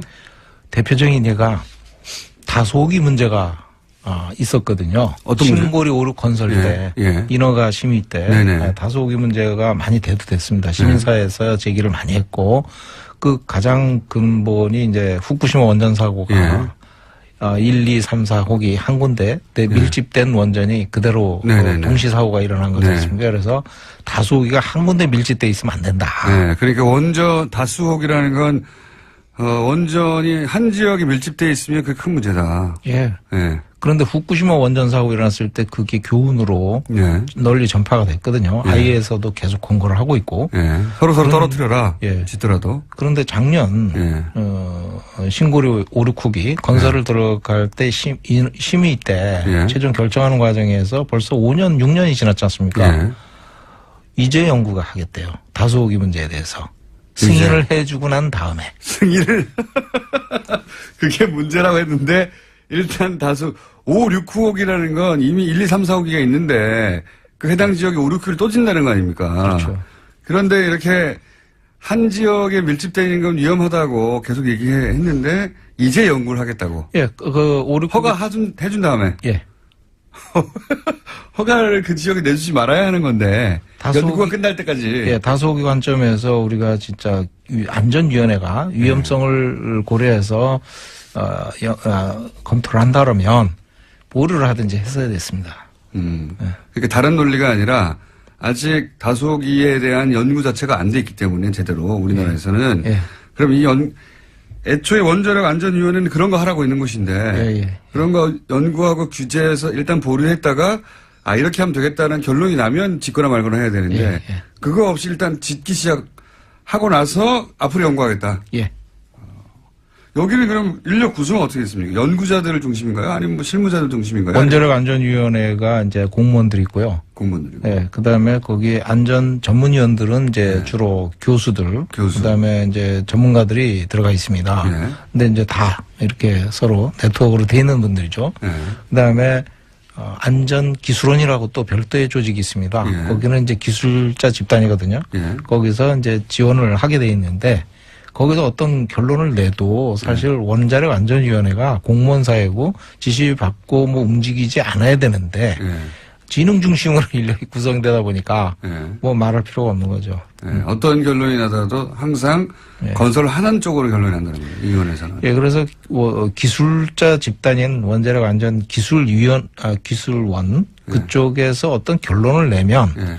그거의 독립성을 인정을 해줘야 되는데 자기네들이 검토 승인을 한다는 거예요. 그러니까 기술원이 어떤 결론을 내더라도 계속 짓는 쪽으로만 원자력위원회는 지금까지 그렇게 종합 해왔죠. 결론을 내왔기 때문에 예. 있으나 마나하는 거 아닙니까, 그러면? 결국은 그렇게 된 거죠. 실제로는. 네. 위원회라고 하는 장치는 존재하나, 이 안전위원회가 정말로 규제기관으로서 역할을 한 적이 없다. 뭐 꼭 그렇지는 않습니다. 꼭 그렇지는 않고. 있는 경우는 뭐가 있습니까? 뭐 나름대로 후쿠시마 후속 대책도 만들려고 노력을 했고요. 예. 뭐 여러 가지 그 사실 그 동안에 정보 공개도 안 됐었는데 네. 정보 공개법을 이제 개정을 해서 통과도 시키고 노력을 안 한다기보다는 이게 이제 힘에 붙이는 거군요. 붙인 거죠. 한수원에 비하자면. 가장 중요한 게 원자력 안전위원회가 규제 지침을 우리나라 실정에 맞는 거를 만들어야 되거든요. 예, 예. 근데 다소기에서 봤듯이 예. 그런 걸 못 해요. 그러니까 우리나라에 기준이 없는 거예요. 그러니까 후쿠시마 원전 사고가 나서 이렇게 큰 사고가 나가지고 이제 원자력 안전위원회가 우리나라에 맞는 규정을 만들려고 해도 우리나라 그 원자력 사업은 다 지능 중심. 네. 어떻게든지 원자를 계속 짓는 쪽으로 방향이 잡혀 있기 때문에 예산과 인력도 부족하고 여기서 실질적인 규제를 못 만들어내서 유명무실하다. 예, 우리나라에 맞는 지침을 만들려면 시민사회와 소통을 하고 예. 대화를 해서 많은 국민들 우려하는 점이 뭔가를 확실히 감안을 해서 예. 규제 지침을 강화하든지 개정을 하든지 아니면 시민사회 소통을 해서 해결하든지 이렇게 가야 되는데 그런 활동이 하나도 없었던 거죠. 하나도 없으면 그냥 우리도 규제 기관이 있다 정도 수준이네요. 당국입니다, 그냥. 예, 공무원의 어떤 그 냄새나는 예. 권위적인 당국입니다, 그냥. 당군요? 당국. 당국. 예. 당국이 존재할 뿐이다. 예. 예. 실제 통제하고 실질적으로 통제하고 관리할 수 없다 지금. 좀 권위적이죠. 권위적이죠. 실질적으로 규제를 하고 눈높이에 맞춰가지고 이렇게 대화를 하고 문제 해결을 하려고 그러는 게 아니고요. 안전의 입장도 분명하지 않고. 예. 그러면 후쿠시마 원전 사고가 난 다음에 우리가 내세운 대책이 뭡니까 실질적으로. 그때는 이제 저도 처음에는 다 무너져서 그런 줄 알았더니 무너진 게 아니라 전기가 끊겼다는 거 아닙니까? 예, 예. 바깥에 송전로가 넘어져 버렸고 그다음에 해일이 와가지고 덮쳐서 그 비상 발전기도 꺼트려가지고 전기가 안 들어오니까 계속 열이 올라가가지고 녹아내려 버렸다 이거였는데 그런 다음에 우리나라의 대책이 나왔나요? 후쿠시마 후속 대책이라고 이제 그 뒤에 바로 예. 전문가 50명을 투입을 해서 예. 수개월 동안 조사를 한 다음에 후속 대책을 내놨죠. 예. 내놨는데 그게 이제 총 예산을 1조 1천억 투입한다고 예. 그리고 2015년까지 이명박 대통령이 임기가 끝나는 예. 그때까지 종료를 하겠다. 예. 이렇게 되어 있었죠. 애초에 계획은. 그렇게 보고를 했죠. 그런데 예. 실제로는 어떻습니까? 실제로는 아직도 진행 중입니다. 지금 2017년인데 여러 가지 이유가 있습니다. 이게. 예. 예. 그러면 그때 무슨 차량을 구매해서 어떻게 한다 비상용 차량이었던가요? 그때 뭐였어? 이제 어떤 강력하게 드라이브를 했었던 것 같아요. 예. 통치권자부터 해가지고 예. 이거 원전을 지금 2009년에 수출하고 2011년에 후쿠시마 원전 사고 일어나고 앞으로 100기를 수출하겠다 그랬었는데 100기. 예. 그 이후로 한 기도 없습니다만. 한 기도 없죠. 예. 근데 단 이제 한 기도 없지만. 수출을 해야 되는데 후쿠시마 원전 사고가 일어나니까 수출하는데 지장이 생기잖아요. 네. 그러니까 이거 후속 대책을 1조가 넘는 돈을 투입해서 만들자. 네. 이렇게 생각해가지고 거금을 투입했다. 네. 그래가지고 국민들을 안심시키려고 했는데 그거마저 이제 지금 흐지부지 되다시피. 흐지부지 됐다. 예. 원래 그렇긴 합니다만 항상. 이카타 원전이라고요. 네. 전에 이제 한 교수님을 모셔가지고 저희가 이제 일본에서 네. 모셔가지고 한번 경주에서 세미나를 한번 한 적이 있습니다. 그때 이제 말씀하시는데 본인이 사시는데 이카타 원전이 있답니다. 네. 우리나라는 1조 1천억을 투입해가지고 그중에 절반 정도 투입을 했는데 24기 원전에 24기에 예, 24기에 5천억 정도 투자했는데 예, 거기는 2기에 2조를 투입했답니다. 그래서 사고 이후에 안전성 보관을 위해서 예. 신안전 기준이란 걸 또 만들어 가지고 그걸 적용을 해서 50기 원전에 대해서 죽일 거 살릴 거 이렇게 이제 그거를 정한 거죠. 네. 그렇게 하고 보강을 시킨 겁니다. 살리려면. 그때 이카타 원전 2기에 투입한 게 2조랍니다. 지금까지. 2기에만. 예. 그래서 전 호기에 50개 원전에 한 20조 예. 정도 투입했다고 그럽니다. 그렇군요. 여기 일본은 실제 강력한 규제를 할 수 있는 기관이 존재합니까? 원자력위원회처럼 우리 유명무실한 게 아니라 실제 존재해요, 일본에서는? 실제 존재하죠. 규제위원회가 있는데 그것이 좀 독립성을 부여를 했습니다. 그런데 일본 사회가 워낙 폐쇄적이라서 아마 규제위원회 자체에 맡게 되면 우리나라보다 더 폐쇄적이거든요. 그쪽. 네. 그래서 좀 위험한데 거기는 지역 지자체랑 안전협정을 맺어가지고 지자체가 재가동을 할 수 있도록 동의를 해야 이게 가동이 들어갑니다. 그래서 아직 못 들어가고 있습니다. 그렇군요. 이 현재 결국은 특정 대학의 특정과 출신들이 이 전체를 거기다 장악하고 한수원이 모든 걸 다 관리하고 있어서 사실상 한수원이 지배하는 산업 체제 하에서 어떻게 바꿉니까 이거를 그러면? 원자력계에서 이 문제점을 잘 알고 있지만 네. 이 문제점을 제대로 얘기를 하시는 분이 많지 않습니다. 거의 없어요. 대표님 정도만 거의 유일하게 나와서 지금 아웃됩니다. 그래서 대표님은 이미 아웃 되셨으니까 하시는 거죠? 저는 이제 버린 몸이니까. 근데 이제 그러면 더욱 이런 활동을 더 제대로 하려면은 사실은 인력도 필요하고 비용도 필요한데 지금까지는 어떻게 하셨어요? 지금까지는 제가 이제 독일의 그 안전 회사인데 예. 벤처기업을 사실 운영하다가 예. 그 독일의 회사로 M&A 돼가지고 그걸 넘겼습니다. 그래서 이제 뭐 거기서 조금 나온 것도 있고. 개인 돈으로 하시는 거예요, 그냥? 좀 그런 형편이. 그러니까 이 원자력 업계로부터 뭔가 기대서 거기서 나온 수익으로 이 일을 할 생각은 아예 접어야 되는 거군요. 지금 결국은 이제 한수원 돈은 받지 말아야 되는 게 그렇죠. 원칙이죠. 그런데 맞습니다. 이제 돈이 거기서 다 나오니까 네. 저희도 이제 어떨 때는 엄청나게 한빛 원전 안전성 검증단 활동을 할 때 예. 결국 주민들이 드라이브를 해가지고 네. 이걸 일을 하고 저희를 선정을 했어요. 그러니까 원전이 있는 지역에서 검사를 맡겨야 되는데 그런 기관이 없으니까. 예. 왜냐면 다 한손 아래로 다 있으니까. 그렇죠. 완전히 독립구조인 것을 찾다 보니까 예. 이제 원자력 안전과 미래 여기에 이제 실무에 참여했던 전문가들이 있으니까 예. 의뢰가 일로 왔군요. 예. 지자체로부터. 예.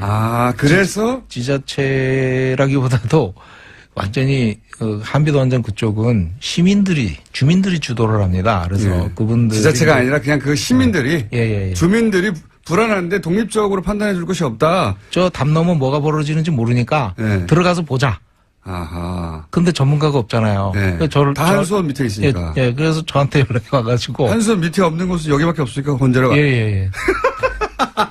아니 이렇게 중요한 곳이 어떻게 블로거도 없어요. 홈페이지도 없고. 그래서 들어가서 그 현장에 1호기부터 6호까지 오버올 때 해결료 재장전 기간이 있습니다. 한 1-2개월 되는데 그때 들어가서 싹 봤는데 저희들이 요구한 개선 요구사항이 700여 건이 넘고요.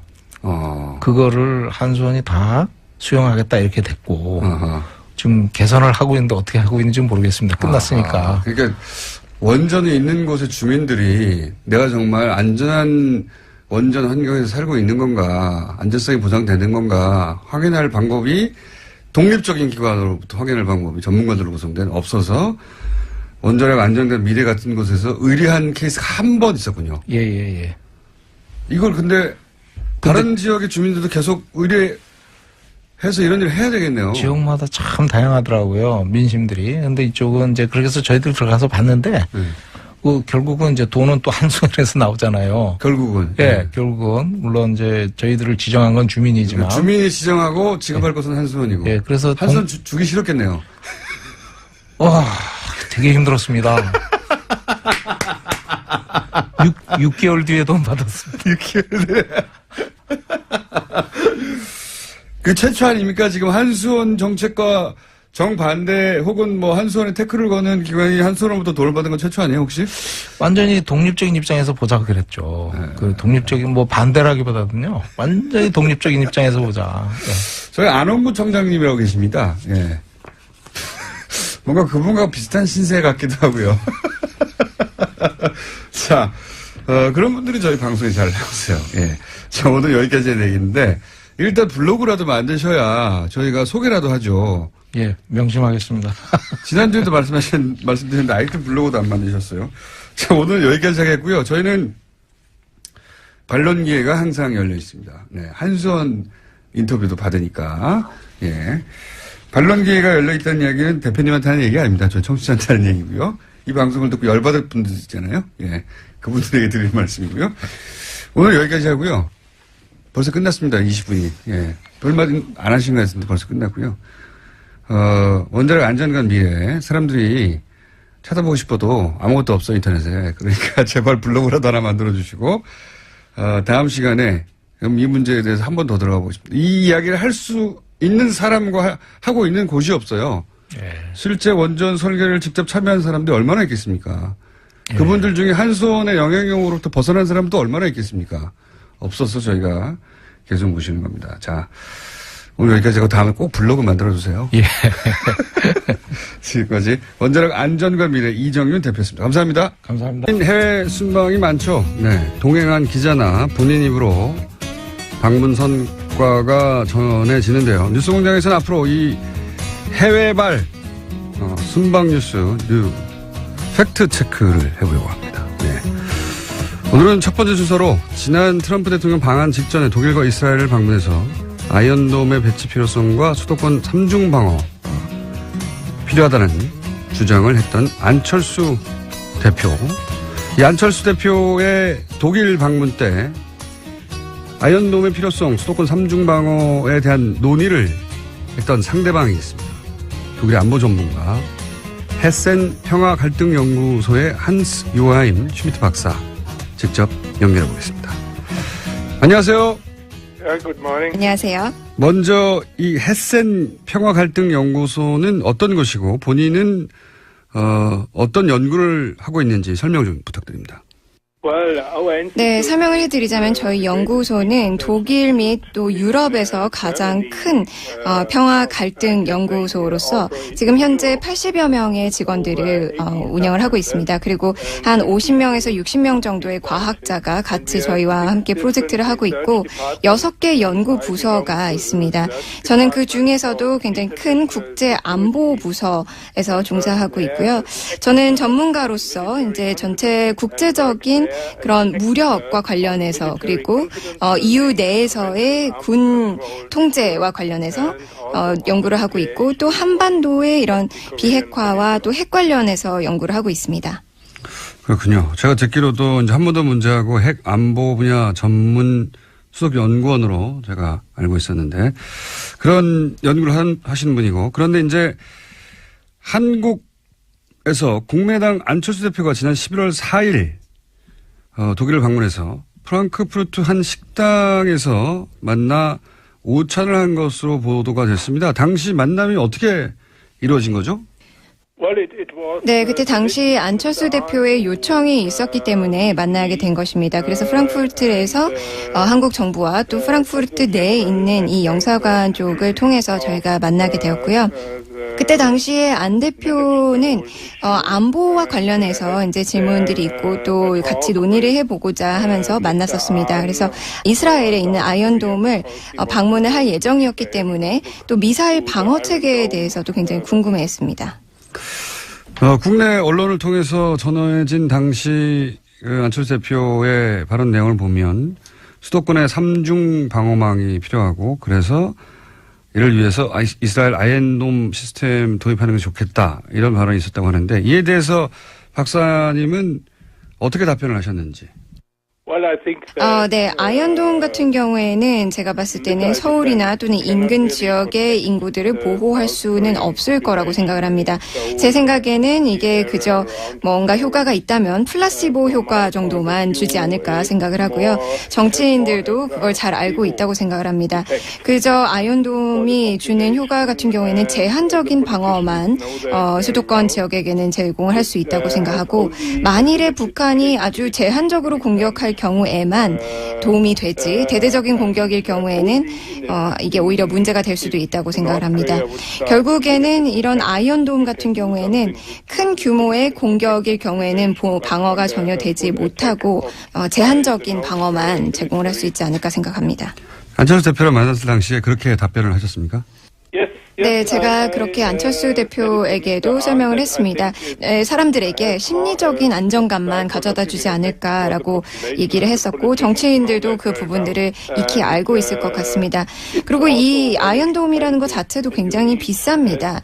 게다가 3중이라는 말씀을 하셨는데 3중으로 하더라도 제한적인 방어만 제공을 하지 않을까 싶고 그 제한적이라는 의미에서도 아주 소규모 공격일 경우에만 도움이 될 것 같습니다. 결국에는 정치인들이 뭔가를 했다라고 보여줄 수 있는 이런 플라시보 효과이지 않을까 생각합니다. 보도되기로는 전술핵에 대한 이야기도 나눈 것으로 안철수 대표가 보도됐습니다. 그날 전술핵에 대해서 안철수 대표는 어떤 주장을 했고 그리고 박사님은 이 한반도 전술핵 재배치에 대해서 어떻게 말씀을 하셨는지요? 네, 그때 당시 안철수 대표가 그 듀얼키 체제에 대해서도 물어봤었습니다. 그래서 유럽 내에서의 일부 나토 회원국들이 미국의 전술핵을 이제 듀얼키 시스템으로 설치를 하고 있기 때문에 그런 내용을 논의를 했었고요. 그 전술핵 재배치와 관련해서는 직접적으로 북한이 한국에 대해서 핵 위협을 하지 않는 한 저는 대한민국에는 딱히 필요하지 않다는 의견입니다. 트럼프 대통령의 현재 그 핵 보유 또는 핵 무기에 대한 전반적인 그 정책에 대해서도 저희가 같이 얘기를 했었습니다. 그래서 미국 측에서 지금 확대 억제에 대해서 논의를 하고 있고 이것을 지금 검토하는 것으로 제가 알고 있기 때문에 이런 부분들이 미국이 어떻게 결정을 하느냐에 따라서 한국이나 일본에도 영향을 미칠 수 있기 때문에 그 이후에 논의가 돼야 되지 않을까 생각합니다. 하지만 그 전까지 지금 현 상황으로서는 전술핵 재배치가 한국에는 딱히 필요하지 않지 않나라고 제가 안철수 대표에게 얘기를 했었습니다. 알겠습니다. 그런데 이제 이런 이야기를 나누신 후에 한국 언론에 안철수 대표와 박사님의 미팅에 대한 보도가 있었는데 이 내용을 박사님이 이제 한국 언론에 보도된 내용을 직접 확인을 하시고 문제가 있다라고 보도 내용이 말씀하신 걸로 알고 있습니다. 어떤 문제가 있었습니까? 사실 그때 그렇게 제가 생각을 했었던 이유가 언론에서는 좀 안 대표의 시각에서 더 초점을 맞춰서 보도가 됐었던 것 같습니다. 그리고 저와 같이 대화하던 당시에 논의가 되지 않았던 내용도 같이 기사가 났었기 때문에 그 부분에 대해서 제가 조금 놀랐던 부분이 있었습니다. 그때 함께 참석했었던 영사관 쪽 분도 사실 통역사가 그 자리에 함께 배석을 했었고 제 얘기와 또 안 대표의 이야기를 같이 통역을 했었는데 그 분 또한 좀 놀랐던 부분이 있었습니다. 박사님이 안철수 대표의 의견에 반대하거나 예를 들어서 아이언돔은 크게 도움이 되지 않는다라고 하는 내용들이나 이런 거는 가지고 안철수 대표의 주장만 담기고 또 안철수 대표가 대화 중에 하지 않았던 말들도 기사에 실리고 그래서 기사가 이게 정확하지 않다 해서 불쾌하셨다 이런 취지인가요? 네, 맞습니다. 사실 아이언돔 자체를 완전히 반대를 하기보다는 제가 분명히 수도권 지역을 보호하는 데에는 이게 충분치 않다. 그리고 내 시각에서는 돈이 너무 많이 들고 또 그 돈에 비해서 아주 제한적인 방어 체계만 제공을 할 수밖에 없기 때문에 이것은 맞지 않다라고 얘기를 했었는데요. 그리고 분명히 심리적인 부분만 충족시켜 줄 것이라고 얘기를 했었고 안 대표도 그 부분을 알고 있었습니다. 약간의 일방적인 내용만 담기고 또 저희가 같이 논의하지 않았던 부분도 기사에 실렸다는 점이 좀 실망스러웠습니다. 전문가시니까 한두 가지 질문만 더 드리겠습니다. 한국 정부에서는 계속해서 이제 대화를 통한 북핵 문제 해결을 주장하는데 이게 효과적인 대북 전략이 될 수 있다고 보십니까? 유럽에서는? 네, 사실 제가 생각을 했을 때는 지금 현재 문재인 대통령께서 그리고 그 행정부 쪽에서도 뭔가 대화를 재개하고자 노력을 많이 하고 있는 것 같습니다. 하지만 지금 미국과 북한과의 긴장감이 점점 더 고조되는 상황에서 상황 자체가 좀 어려운 것 같습니다. 대화가 없어서는 전혀 문제가 해결이 되지 않을 거라고 생각합니다. 압박과 제재가 있고 또 대화가 같이 있어야 뭔가 해결책이 나오고 또 거기에다가 같이 또 북한에게 제안을 해야 되는 부분들도 있을 것 같은데 아직은 압박과 제재만 있지 전혀 제안은 없는 것 같아 보입니다. 문재인 정권이 대화도 필요하다라고 얘기를 하는 거에 대해서는 충분히 옳다고 생각을 합니다. 그래서 북한에게 새로 대화의 장으로 나올 수 있도록 뭔가 길을 보여줘야 하는 필요성도 있다고 생각하는데 지금 현재 미국 측도 그렇고 북한 쪽도 그렇고 대화를 원치 않은 것 같습니다. 한 가지 좀 희망적인 사실은 동계올림픽 때 2018 평창 동계올림픽 때 뭔가 새로운 대화를 재개할 수 있는 걸 만들 수 있지 않을까 생각합니다. 북한 측에서는 패럴림픽에는 참가를 하겠지만 올림픽 때는 참가하지 않겠다는 입장을 고수하고 있지만 만약에 동계올림픽 때에도 참가를 할 수 있다면 새로운 대화의 장을 열 수 있지 않을까 생각을 하고 또 대화 없이는 이러한 북한의 핵무기 이슈들을 관리할 수 없을 거라고 생각합니다. 알겠습니다. 오늘 인터뷰 감사하고요. 또 뵐게요. 네, 감사합니다. 지금까지 독일 헤센 평화갈등연구소의 슈미트 박사였습니다. 그리고 인문결 연구소 임상훈 소장님 나와 계십니다. 안녕하십니까? 네, 안녕하십니까? 갑자기 이 코너가 뭐냐? 예. 정치인들 해외 순방이 많잖아요? 예. 그리고 이제 그 해외 순방을 언론 플레이로 쓰는 사람들이 많아요. 그래서 저희가 앞으로, 정치인들이 만났다고 하는 사람들을 직접 연락해가지고, 인터뷰를 해볼까 싶어서, 지지난주부터 저희가 글로벌 팩트체크에 들어갔습니다. 그래서 네. 이제 쭉 최근에 이제 뭐 미국 가서 누구 만났다, 또 어디 뭐 유럽 가서 누구 만났다 하는 아무도 팩트체크 안 하잖아요. 네. 저희는 하려고요. 그래서 쭉 메일을 보냈는데 그중에서 가장 먼저 가장 적극적으로 답장이 온 분이 이분이에요. 요지는 본인이 인터뷰한 취지와 다르게 한국 기사가 나왔더라. 네. 아마 이 연구소 혹은 동료 중에 한국인들이 있나 봐요. 그래서 당연히 인터뷰를 했으니까 한국 기사들 쭉 모아서 봤을 거 아닙니까?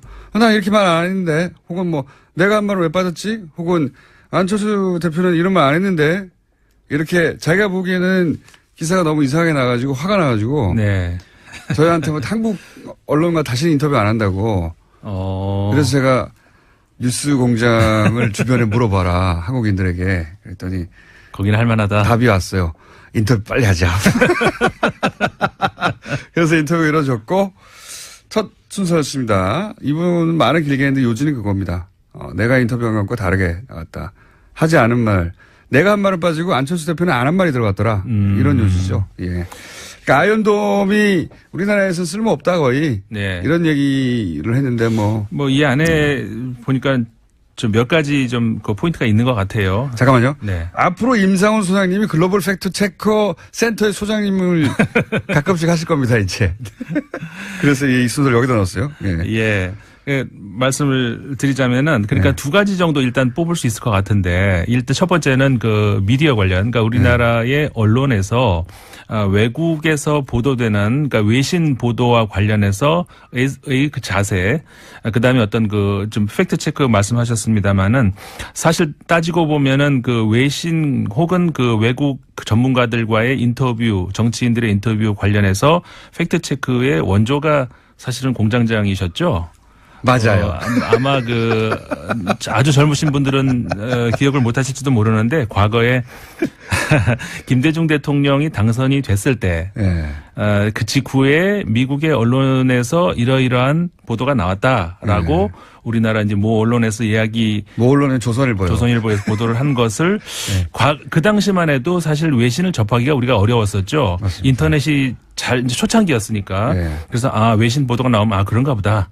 당연히 그런가 보다 했는데. 믿었던 당시였는데 딴지일보에서 정말 그러고 들어가 봤더니 전혀 사실과 다른 그런 내용으로 이제 한국에서 보도가 돼서 그거를 크게 한번 비판을 했던 그 기사를. 그러니까 조선일보가 외신에 나온 걸 왜곡을 했죠. 그렇죠. 왜곡을 한 거를 새로운 영문법 어떤 말도 안 되는 영문법이라고 예. 제가. 그게 원조라고 할 수가 있는데 20몇 년 만에 이제 다시 해보는 겁니다. 예, 이제는 그 외신의 보도를 이렇게 왜곡할 수 있는 그런 시대는 아니죠. 저도 그 다른 방송에서는 그 외신에 보도된 한국 소식들을 이렇게 전하고 있습니다만은 제가 이야기를 해도 누군가가 아무나 그 바로 그 체크 들어갈 수 있어요. 그렇죠. 저한테도 그 많은 전문가들이 문자가 옵니다. 그거 어느 기사냐. 그럼 제가 저 사이트를 알려드려요. 그럼 들어가서 확인할 수 있거든요. 그렇죠. 그러시기 때문에. 근데 이제 특히 정치인들의 이런 인터뷰나 주장들은 팩트체크를 안 해요. 이게 어려운 이유가 그러니까 지금 같은 경우도 안철수 대표 같은 경우에 이제 그 전문가하고 이번에도 그 슈미트 박사하고 독일 연구소의 이제 박사님 하고 이제 인터뷰를 했다 이거예요. 예. 그렇게 되면은 이제 그 일단 공개된 어떤 그 인터뷰도 있을 거고 그다음에 이번의 경우도 비공개 장소로 들어가서 이제 두 분이 이제 토론하는 이런 거를 통역사하고 들어가 있을 텐데 그러면 우리나라 언론에서는 들어갈 수가 없는 거 아니에요? 그러니까 결국은 그 해당 그 당에서 주는 보도 자료. 이번에는 그런 케이스라기보다는 같은 자리에서 했던 이야기인데 다르게 나갔다는 거예요. 요지는. 요지는 그거고. 예, 요지는 그 기자도 따라갔는데. 기자도 따라갔어요? 예, 기자도 따라갔는데 충분히 전달되지 않았거나 취지와 다르게 갔거나 하지 않은 말. 본인이 한 말은 빠지고 상대방이 안 한 말은 들어가고. 그러니까 보도 자료만 나온 게 아니라 실제 기자도 갔는데도 그렇다. 예. 그건 더 심각한 문제. 더 심각한 문제죠. 예. 그래서 이제 설마 이 한스 요햄 슈미트 독일 헤센 평화 갈등 연구소의 박사를 인터뷰하라. 저희는 합니다. 그러니까 이건 굉장히 좋은 취지이신 것 같고 앞으로 이 체크는 이제 뭐 계속 해주셔야 될 것 같아요. 정치인들이 외국에서 누군가와 인터뷰를 했다. 그 내용이 보도가 될 때 과연 그렇게 됐는가? 이거는 체크가 돼야 될 것 같다는 생각이 듭니다. 국내 최초의 글로벌 팩터 체크 연구소가 또 하나 열리고 인문결도 제대로 잘 안 되고 있는데 거기 소장까지 맡으신. 잘 돼요. 왜 그러세요? 그리고 이제 그래서 정치인들 해외 나가가지고 가끔씩 나갔다 와서 뭐라고 하잖아요. 전술핵이 어쨌다느니 뭐 이런 거 다 체크할 겁니다. 정치인들이 외국에 나갔다 들어오실 때 가끔 이렇게 일종의 뭐랄까 이렇게 뭐 주사를 한 대씩 맞고 들어오시는 언론 플레이 하죠. 와가지고 뭐 큰일 하고 온 것처럼. 앞으로 다 인터뷰 다 하겠다 다. 그리고 이 두 번째 문제가 이제 두 번째 문제는 할 수가 없습니다. 시간이 끝나서. 벌써요? 임상훈 소장님이었습니다. 감사합니다. 네, 감사합니다. 안녕. 살렸다 그렇게 봅니다. 김관진, 임관빈 석방하다 보니까 형평을 맞추고 이렇게 된 것이다. 재청구하겠죠. 재청구하면 영장이 발부될 가능성이 높다. 저는 그렇게 보고요. 또 관련 뉴스가 많으니까 쭉쭉 이어가 보죠. 네, 적폐 사건의 핵심 피해자들이 잇따라서 검찰 소환도 거부하고 있는데요. 박근혜 정부 국정원에서 특수활동비 1억 원을 받은 혐의를 사고 있는 최경환 자유한국당 의원이 내일로 예정된 검찰 조사에 불응하겠다라고 밝혔습니다. 공정하지 못한 수사에는 협조하기 어렵다라는 건데요. 현역 국회의원에게는 불체포 특권이 있습니다.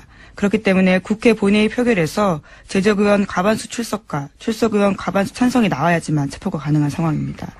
뿐만 아니라 김병찬 서울 용산경찰서장도 검찰의 요구에 출석해달라는 검찰의 요구에 응하지 않고 있는데요. 지난 25일 출석이 예정돼 있었습니다. 하지만 시간이 더 필요하다라면서 검찰에 의사를 전달했다고 하는데요. 김병찬 서장 같은 경우에는 2012년에 댓글 사건 관련해서 국정원과 수시로 통화해서 정보를 줬다라는 혐의를 받고 있습니다. 그러니까 이제 인관빈부터 반동이라고 제가 표현했는데 반동의 기운이 아주 과거 인사들 다들 안 나오려고 하는 거죠 지금. 최경환 의원도 안 나오려고 그러고 그리고 이 의원 원유철 의원 또 사실은 대상이 수사 대상입니다. 대상이 돼 있고 그리고 경찰도 안 나오려고 그래요. 용산 경찰서장 김병찬 다들 안 나오려고 하고 있습니다. 여긴 이미 25일 출석이었는데요. 나오지 않았습니다. 지금 이렇게 한 사람 김관진 인감이 풀려난 거 이외에도 전체적으로 다 이런 거대한 움직임이 있다 현재. 긴장이 필요하다. 제가 보기엔 다시 한번 큰 싸움이 시작되려고 한다. 저는 그렇게 봅니다. 다음 뉴스는요. 네, 박근혜 정부 국정원이 검찰의 댓글 수사를 막기 위해서 청와대에 SOS를 보낸 적이 있다라는 이야기도 나왔는데요. 과거 이야기입니다. 핵심 인력을 교체하려고 하는 등 수사팀에 와해시키려고 했던 정황이 드러났다라는 겁니다. 국정원이 당시 청와대에 올린 보고서를 보면 2013년 댓글 특별수사팀의 인적 구성에 심각한 문제가 있다 이렇게 내용을 보고했는데 보고서에는 특수성 검사들이 균형적인 정무 감각이 부족하다라고 평가해놨습니다. 그러면서 당시 특별수사팀장이었던 윤석열 팀장에 대해서는요. 통제가 안 되는 인사다라고 평가를 했고 또 특정 검사에 대해서는 할아버지가 전라도 출신이라서 원적이 문제가 있다. 또 특정 다른 검사는 대학 시절에 학생운동을 했다라면서 소위 건전 성향 법조인으로 수사팀을 바꿔야 한다라는 이야기를 제안했다라고 합니다. 윤석열 팀장은 통제가 안 된다. 네. 네. 통제가 안 되죠. 네. 그때도 와해시키려고 했고. 네, 2013년입니다. 실제로 그때 그래서 윤지검장 같은 경우에는요 결과적으로 쫓겨나는 상황이 됐었습니다. 예, 윤지검장만 쫓겨났나요? 예. 네, 최동욱 총장도요. 예. 검찰총장 자체를 날려버렸는데요. 예. 자, 그리고 지금도 사실은 그런 일이 벌어지고 있는 셈입니다. 본격적으로. 전체 흐름이 그렇다는 거. 예. 자, 다음 순요. 네, 국정원 업무에 불법 관여한 의혹을 받고 있는 우병우 전 수석에 대해서 검찰이 지난 24일 또다시 압수수색을 벌였습니다. 이번에는 재판을 받고 돌아가는 우 전 수석에게 영장을 제시하고 기습적으로 휴대전화 차량을 압수수색한 건데요.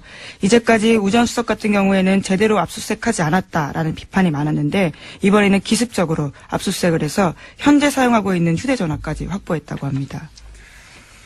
현재 사용하는 휴대전화. 이렇게 하지 않으면 뭐 다 날려버리니까요. 예. 자, 우병우 전 수석은 사실은, 엄청난 확률로, 예, 불가능한 일들이 연속으로 벌어진 분이죠. 예. 통신영장이라고, 예. 원래 이제 수사 대상이 되면, 일단 기본적으로, 누구와 통화했는지부터 알아보잖아요. 예. 이거는, 안 내줄 확률이 1%도 안 되는 건데 연속으로 안 내줬어요. 예. 네, 그래서 이례적이다라는 보도도 꽤 있었습니다. 그냥 이례적인 게 아니에요. 이건 일어나지 않을 일이 일어난 거예요. 우병우 전 수석과 관련해서는 아무것도 수사하지 못하게 하는, 예. 이제 하도 그러다 보니까 갑자기 들이닥쳐가지고 갖고 있는 휴대전화를 차에서 내리는데 뺏은 거죠. 압수수색한 건데 여기서 뭐가 나올지 모르겠습니다. 이제 우병우 전 수석에 대해서는 검찰도 어떻게든 해보려고 하는데 여태까지 실패해왔어요. 자, 그래서 이런 아무도 모르게 이런 영장 발부해서 아무도 모를 수는 없겠죠. 여하간 갑자기 이상한 점부터 일단 짚어보면 어떤 게 있습니까? 범행이 발생하자마자 이상하지 않습니까? 그런데 예. 경찰과 그리고 언론에서 일제히 우발적인 범행이라고 발표를 했고요. 그 다음에 정유라 씨하고 같이 지내던 이 씨가 크게 다쳤어요. 근데 경미한 부상이라고 계속 보도가 나오는 게 좀 이상했습니다. 그리고 장소와 시간이 강도 범행을 하기에는 최악입니다.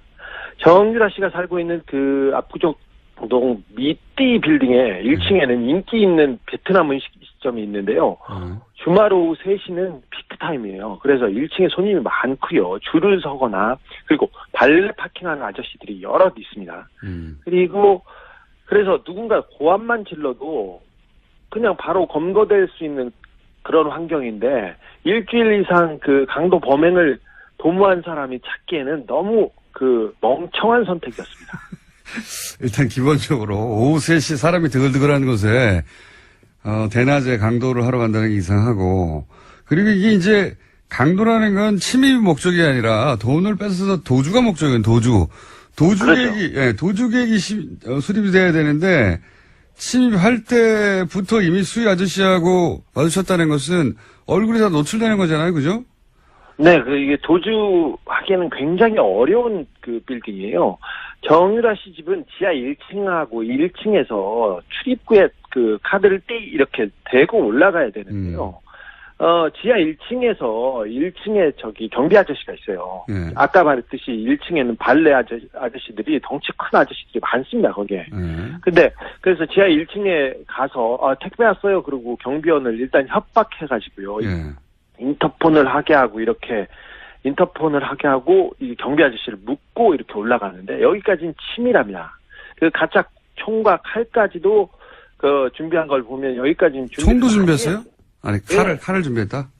칼과 가짜 총도 있었어요. 가짜 총도 있었어요? 어. 네네. 근데 그렇게 묶어놓고 거기 준비까지는 치밀했는데, 그리고 지하로 올라간다는 것까지 알았어요. 이건 쉽지 않은데, 그걸 보고 올라갔는데, 도주 생각은 아예 없었다고 봅니다. 그 건물 내부에 CCTV도 있었을 거 아닙니까? CCTV 이제 많습니다. 많습니다. 그래서, 근데, 이미 올라가면서 자기가 노출될 것을 알고 있었다고도 봐도 무방합니다. 그러니까요. 원래 이제 도망가는 계획을 못 세우면 아예 들어가지도 않는 건데, 자, 네. 그렇게 실제로 집에 들어가서 좀 경찰 발표에는 금품을 요구했다고 하는데, 실제 금품을 요구했답니까, 들어가서? 아니요, 돈을 요구하지도 않았고요. 돈을 숨겨놨을, 최순실 씨나 정유라 씨 큰 부자이기 때문에 어디에 숨겨놨겠지, 쌓아놨겠지 했는데, 금품을 찾기 위해서 집을 뒤진 흔적도 없습니다. 뒤지지도 않았습니다, 아예. 그럼 들어가서 실제로 어떤 행동을 했습니까? 이 부분 주목되고 있지 않은데 누가 보내서 왔다고 얘기했어요, 분명히. 누가 보내서 왔다. 그리고 정유라 나와라. 할 얘기가 있다. 할 얘기가 있어서 나와라. 이런 소리를 계속 질렀다고 합니다. 그래서 아직 어떤 얘기를 했는지는 지금 취재 중입니다.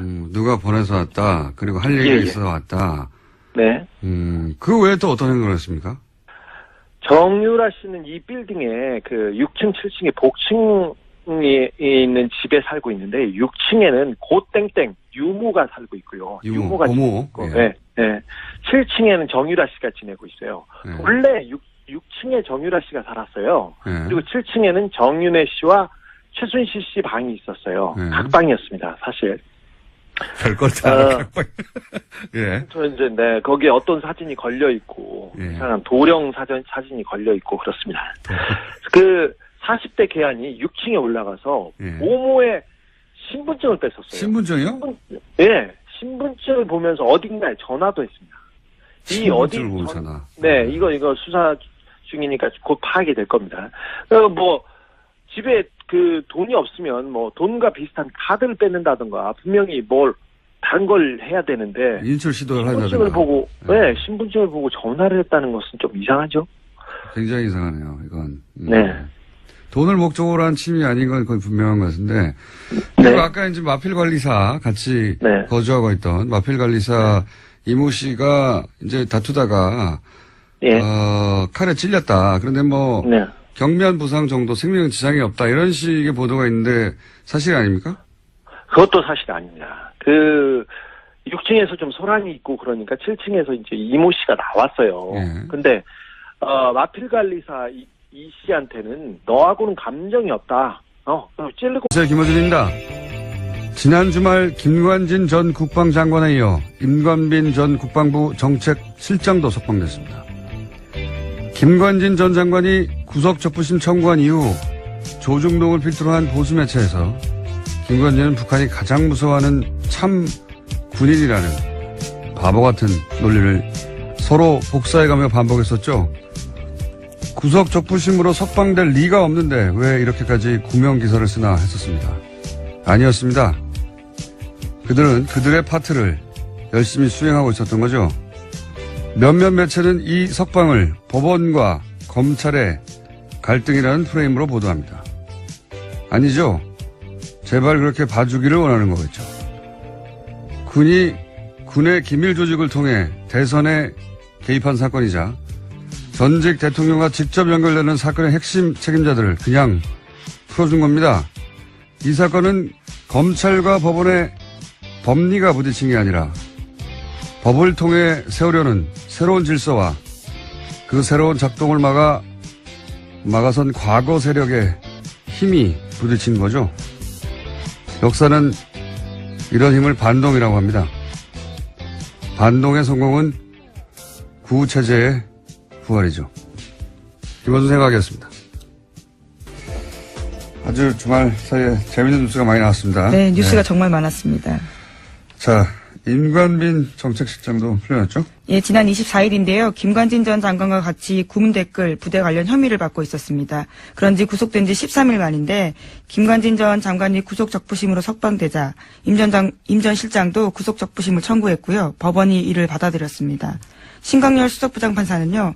혐의는 다툴 여지가 있고 증거를 없애거나 도망갈 우려가 있다고 보기 어려워서 석방했다라고 밝혔습니다. 이게 말이 안 되는지는 저희가 잠시 후 일부에서 이정열 전 부장판사 오늘은 직접 수준에 나옵니다. 네, 나와서 자세히 다루기로 하고 되돌아보니까 딱딱 맞아 떨어져요. 그러니까 구속 적부심 청구부터 이상한 거죠, 이게. 예. 법적으로 변한 게 아무것도 없는데 그럼 청구 자체를 안 하는데 안 되니까 근데 청구를 합니다. 그리고 조선일보를 필두로 북한이 제일 무서워하는 참군인. 예. 제가 계속 바보 같다고 비웃었는데. 근데 조중동이 계속해요. 원래 조중동은 안 될 일은 붙들고 있지를 않아요. 왜냐하면 그러다가 진짜 안 되면 조중동 영향이 없다는 걸 인정하는 거 아니에요. 그런데도 계속 붙들고 있어서 야, 참 이상하다. 이거 컨트롤 타워가 있긴 있는 것 같은데 왜 이러나 억지스럽게. 설마 구속 적부심으로? 에이 설마. 그런데 그 양승태 전 대법원장이 직접 꽂았다고 하는 신경일 판사가 그 어려운 걸 해내죠. 예. 그러면서 또 기사가 나옵니다. 김관진은 청구할 생각이 없었는데 변호사가 하자고 해서 참군이니까 직접 하자고 할 수는 없잖아요. 그리고 또 이어서 상관이 풀려났는데 당연히 부하도 석방돼야 또 청구합니다. 이런 기사가 나오고. 그리고 나서는 이제 주말에는 검찰과 법원의 갈등 이런 프레임이 나왔죠. 하루 종일 포털탑에. 왜 이런 일이 벌어졌냐? 검찰과 법원이 갈등해서 그렇다는 거예요. 그렇게 봐주길 원하는 거죠. 그 다음 포털의 메인은 신광열 판사에 대한 비난 여론이 있었잖아요. 예. 뭐 인터넷에도 그렇고. 여당에서도 그런 비판이 예. 있었습니다. 그러자 신 부장판사를 적폐로 매도한다. 뭐 처단 선동하고 있다. 신상털이, 유언비어, 가짜뉴스, 인신공격, 사법부 독립을 침해한다. 뭐 이런 그 비판을 이렇게 몰아가죠. 그리고 이런 비난에도 불구하고 신광열 부장판사는 석방을 결정했다. 부당한 여론 압력에 굴하지 않고 할 일을 했다. 이런 뉘앙스 기사가 또 나오고. 그리고 댓글 부대가 요즘 기승입니다. 아주 딱딱 맞아떨어져요. 그런 일이 벌어졌어요. 이건 그냥 단일 사건이 아니라, 예, 저는, MB의 반격, 예, 구체제의 반격이라고 봅니다. 반동이라고 하죠, 이런 걸. 잠시 후에 다루기로 하겠고, 그러자 전병헌 수석도 기각이 됐죠, 영장? 네, 지난 25일 새벽인데요. 영장 기각됐습니다. 검찰은 롯데홈쇼핑이 방송 재승인을 대가로 전 수석이 명예장으로 있던 한국 e스포츠협회에 3억 원을 후원했다라고 봤는데요. 이에 대해서 서울중앙지법 강부영 부장판사는 범행 가당 여부와 범위에 대한 다툴 여지가 있다면서 구속의 필요성을 인정하기 어렵다라고 밝혔습니다. 또 관련 자료가 대부분 수집돼서 증거인멸과 도주 우려가 크지 않다라고 설명했습니다. 저는 전병헌 전 수석은 MB가 하고 난 다음에도 너한테는 미안하게 생각한다 이런 식으로 얘기를 했어요. 그리고는 너한테 볼 일 없으니까 저기 정유라 나와라. 정유라 나와라. 이렇게 계속 얘기하고 그리고 다른 거를 찾았습니다. 볼 일이 없다. 네. 다른 볼 일이 있다는 이야기네요. 네네. 돈도 아니었고 다른 볼 일이 있다. 마필 관리에서 생명에 지장이 없다는 보도는요. 이것도 좀 수상한데요. 그 칼이 굉장히 깊숙이 한 번에 쑥 들어갔습니다. 거의 전문가가 소행이라고 볼 수 있을 정도의 상처라고 저는 들었어요. 그래서 병원에도 확인해 봤는데 몇 센치만 옆으로 갔으면 그 심장을 관통해서 사람 바로 죽을 수도 있었어요. 그래서 단순한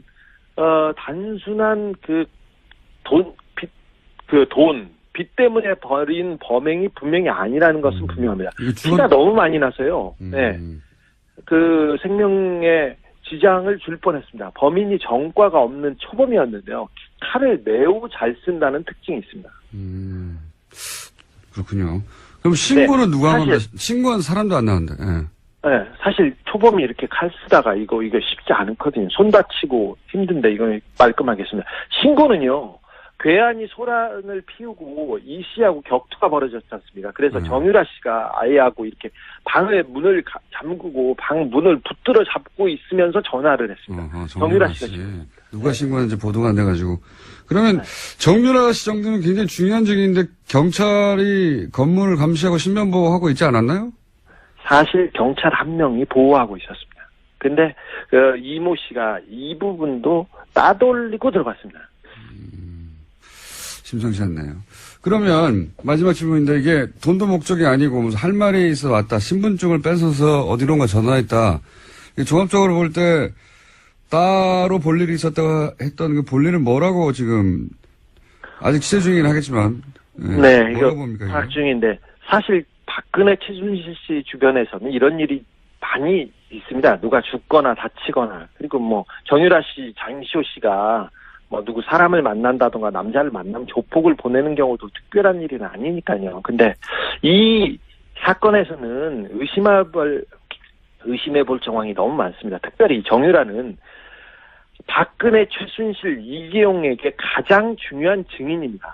특별히 박근혜와 이재용 씨의 뇌물 사건이에요. 뇌물의 실질적인 증거 있지 않습니까, 이분이. 그래서 지난 재판에서 이들에게 불리한 증인을 해가지고 이재용 부회장한테 유죄를 받는 결정적인 증거가 되기도 했으니까요. 사실 정유라 씨가 겁을 먹거나 아니면 다른 증인이 그 겁을 먹고 입을 다물라고 메시지를 보내기에는 이보다 더 좋은 상황이 없습니다. 특별히 적폐 수사 자체를 흔들어볼 목적으로 지금 뭐 세력이 규합되고 이상한 징후들이 많이 보이는데 이걸 목적으로 누구를 그 사람을 보냈을 가능성을 열어놓고 이 범행의 동기와 배후를 파헤쳐야 된다고 봅니다. 분명히 우발적인 범행은 아니었습니다. 알겠습니다. 오늘 여기까지 하겠습니다. 감사합니다. 네. 네, 시사인 주진우 기자였습니다. 저는 특히 이제 보모 신분증을 뺏었다는 게 이게 이상하네요. 왜냐면은 신분증 봐서 뭐예요? 아무 상관이 없잖아요. 근데 그걸 강도라고 생각하면 이상한데 그게 아니라 거기 있는 모든 사람의 심리적 압박, 거기 같이 있던 마필 관리사 유일한 남자였거든요. 그 사람은 칼로 찌르고 그리고 보모는 신분증을 누구한테 신분을 불러준다고 주민등록번호 불러준다고 생각해봐요. 보모 입장에서 굉장히 심리적 압박이거든요. 누군가 내가 여기 근무하는 걸 알고 있다. 그런 목적이 아니었을까. 그렇지 않고서는 대낮에 들어가서 신분증을 뺏어가지고 전화하고 내가 누가 보냈다 할 얘기가 있다. 이럴 리가 없죠. 그 도주의 계획이 없잖아요. 이건 기본적으로 침해 계획만 있어요. 굉장히 이상한 사건이다. 네, 저는 그렇게 봅니다. 자, 오늘 여기까지 할까요? 네, 인사드리겠습니다. 여기까지 하고 그냥 주간에 보낼까 그랬어요. 네. 지금까지. 네, 시사인 김은지였습니다. 감사합니다. 네, 감사합니다. 국민 여러분, 안녕하십니까. 여러분의 귀염둥이 MB 인사 올리겠습니다. 국민 여러분, 우리나라는 지금 여러모로 위기를 맞고 있습니다. 안보는 위태롭고 경제는 어렵고 정치는 혼란하고 심지어는 법까지도 고무줄매로 왔다 갔다 하고 있습니다. 저는 전직 대통령으로서 지금 이 상황이 좀 심히 걱정되는 상황입니다. 그런 확신을 갑자기 기습적으로 닥쳤다라는 건데요. 이런 경우는 잘 없는데. 네, 이와 관련해서는 오늘 아침 한겨레 신문 보도가 있는데 이 과정에서 현직 검찰 간부가 우병우 전 수석과 추명호 전 국정원 국장의 연결고리 노릇을 했다라는 보도도 있습니다. 그러니까 내부에 일종의 프락치라고 표현하나요? 뭐 이런 사람들이 있다 보니까 검찰이 굉장히 기습적으로 압수수색했다라고 보는 건데요. 대검찰청에서는 해당 간부에 대한 감찰을 착수했습니다. 알겠습니다. 다음 뉴스는요. 뉴스가 많아요. 네, 국가정보원 댓글 수사를 방해한 의혹 등으로 참고인 검찰 수사를 받다가 숨진 변호사가 있습니다. 국정원 직원이었는데요. 정치호 변호사입니다. 이 변호사의 유족이 사망 경위에 대해서 진상규명을 요구하고 있습니다. 유족과 변호인단이 지난 24일에 기자회견을 열었는데요. 사망 경위에 관한 의혹을 제기하고 철저한 수사를 촉구했습니다.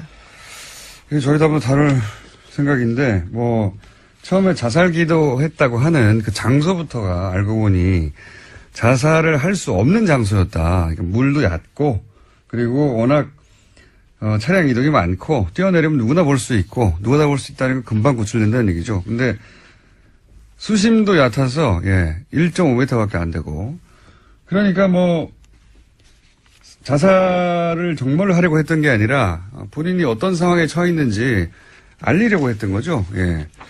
그런 상황이었고 특히 제가 의심되는 대목은 휴대전화 평소 세대 사용했는데 2대가 사라졌더라. 사라진 것만 해도 이상한데 유족이 알고 있는 사라진 전화번호 한 대 전화했더니 누가 받았다는 거 아닙니까? 네, 처음엔 받았는데 이후에는 전원이 계속 꺼져 있었다라고 합니다. 받고 이거 정밀호사 핸드폰 아니다라고 끊어버렸다는 거 아니에요? 말이 안 되는 거죠. 그러니까 사망한 이후 누군가 가져갔다는 얘기니까 누군가 가져간 사람과 사망과 연관관계 따져봐야 되고 그 외에 몇 가지 더 있습니다. 이 유가족은 이것이 단순 자살이 아니다. 타살 의혹이 있다. 이런 정황 여러 가지를 지금 주장하고 있고요. 네, 유가족들이 굉장히 저도 만나봤는데요. 아주 적극적입니다. 그래서 모든 이 루트를 따라다니면서 증거를 수집하고 있어서요. 만만치 않은 사건입니다. 알겠습니다. 자, 다음 순요. 네, 더불어민주당 진선미 의원이 지난 24일에 이명박 전 대통령의 비자금 단서를 확인했다면서 검찰의 재수사를 촉구했는데요. 국회 본회의 자유발언에서 한 이야기입니다. 2012년 내곡동 특감 수사 종료 사흘 앞두고 발견됐던 이명박 전 대통령의 아들 이시영 씨의 명의의 삼성동 힐스테이트 전세 자금에 대해서 이야기를 했습니다. 자, 이 사건도 자세히 따져봐야 되는 사건이죠. 이게 이제 당시에 내곡동 특검할 때 내곡동 땅을 살 때 현금 6억 원을 가져와서 샀다. 근데 이시영 씨는 당시 무직이고 재산도 3,600만 밖에 없었는데 이걸 어디서 샀느냐. 아버지가 준 거 아니냐. 그럼 아버지 통장에도 변동이 없으니까 이게 비자금이다. 이런 얘기고. 그리고 그때 그뿐만 아니라 삼성동에 거주하고 있던 힐스테이트 전세자금도 6억 4천 원이었는데 이것도 역시 본인이 낸 게 아니다. 근데 이 돈은 청와대에서 준 거다 하는 정황이 나왔죠. 청와대의 총무기획관, 거기가 이제 김백준 씨, 소위 이제 평생 이명박 전 대통령의 집사 역할을 했던 여기서 나온 건데 여기서 이제 국권이 나오죠. 네. 2006년 이후 발행이 중지되어 있다라고 하는데요. 국권. 그러니까 아주 오랫동안 묵힌 돈이다라는 거죠. 오랫동안 있던 비자금이 나왔다. 네. 요 사안도 이미 특검이 조사해서 자료가 있으니 빨리 수사해라. 그 비자금 어디서 났냐. 이런 이야기고요. 자, 또 하나가 이제 정유라 씨. 소위 이제 제가 이게 새로운 뭔가 기운이 있다 이거. 정말 진짜 전쟁이 새로 시작된 거 아니냐 이런 얘기를 했는데 정유라 씨 집에 40대 이모 씨가 침입을 했어요. 네, 강도가 침입했는데요. 지난 25일에 발생한 일입니다. 현장에서 붙잡힌 강도 같은 경우에는요. 처음에 정유라 씨와 금전거래가 있다라고 했다가 말을 바꿨습니다. 카드빚 2,400만 원 때문에 범행을 저질렀다라고 하는데요. 경찰은 강도 행각의 무게를 두고 이 씨에 대해서 강도 상해 혐의로 구속영장을 신청했습니다. 저는 이 사건을 굉장히 이상하다고 봅니다. 단순 강도라고 보기엔. 더군다나 계속 얘기하지만 기운이 이상하잖아요, 요즘. 예. 그래서 요 사안 취재 중인 이게 좀 이상하군요. 주진우 기자 저희가 미디어 잠깐 연결해 보겠습니다. 주진우 기자. 안녕하십니까? 네. 방금 전까지 전화기가 꺼져 있어가지고 저희 제작진이 난리가 났었어요. 네, 인지 일어났습니다. 자, 이모 씨가 조사 초기에는 경찰에 정유라 씨하고 돈 문제가 있다고 했다가 나중에는 그게 아니고 카드빚 2,400 갚기 위해서 강도했다 이렇게 번복했는데 이게 단순 강도로 보기엔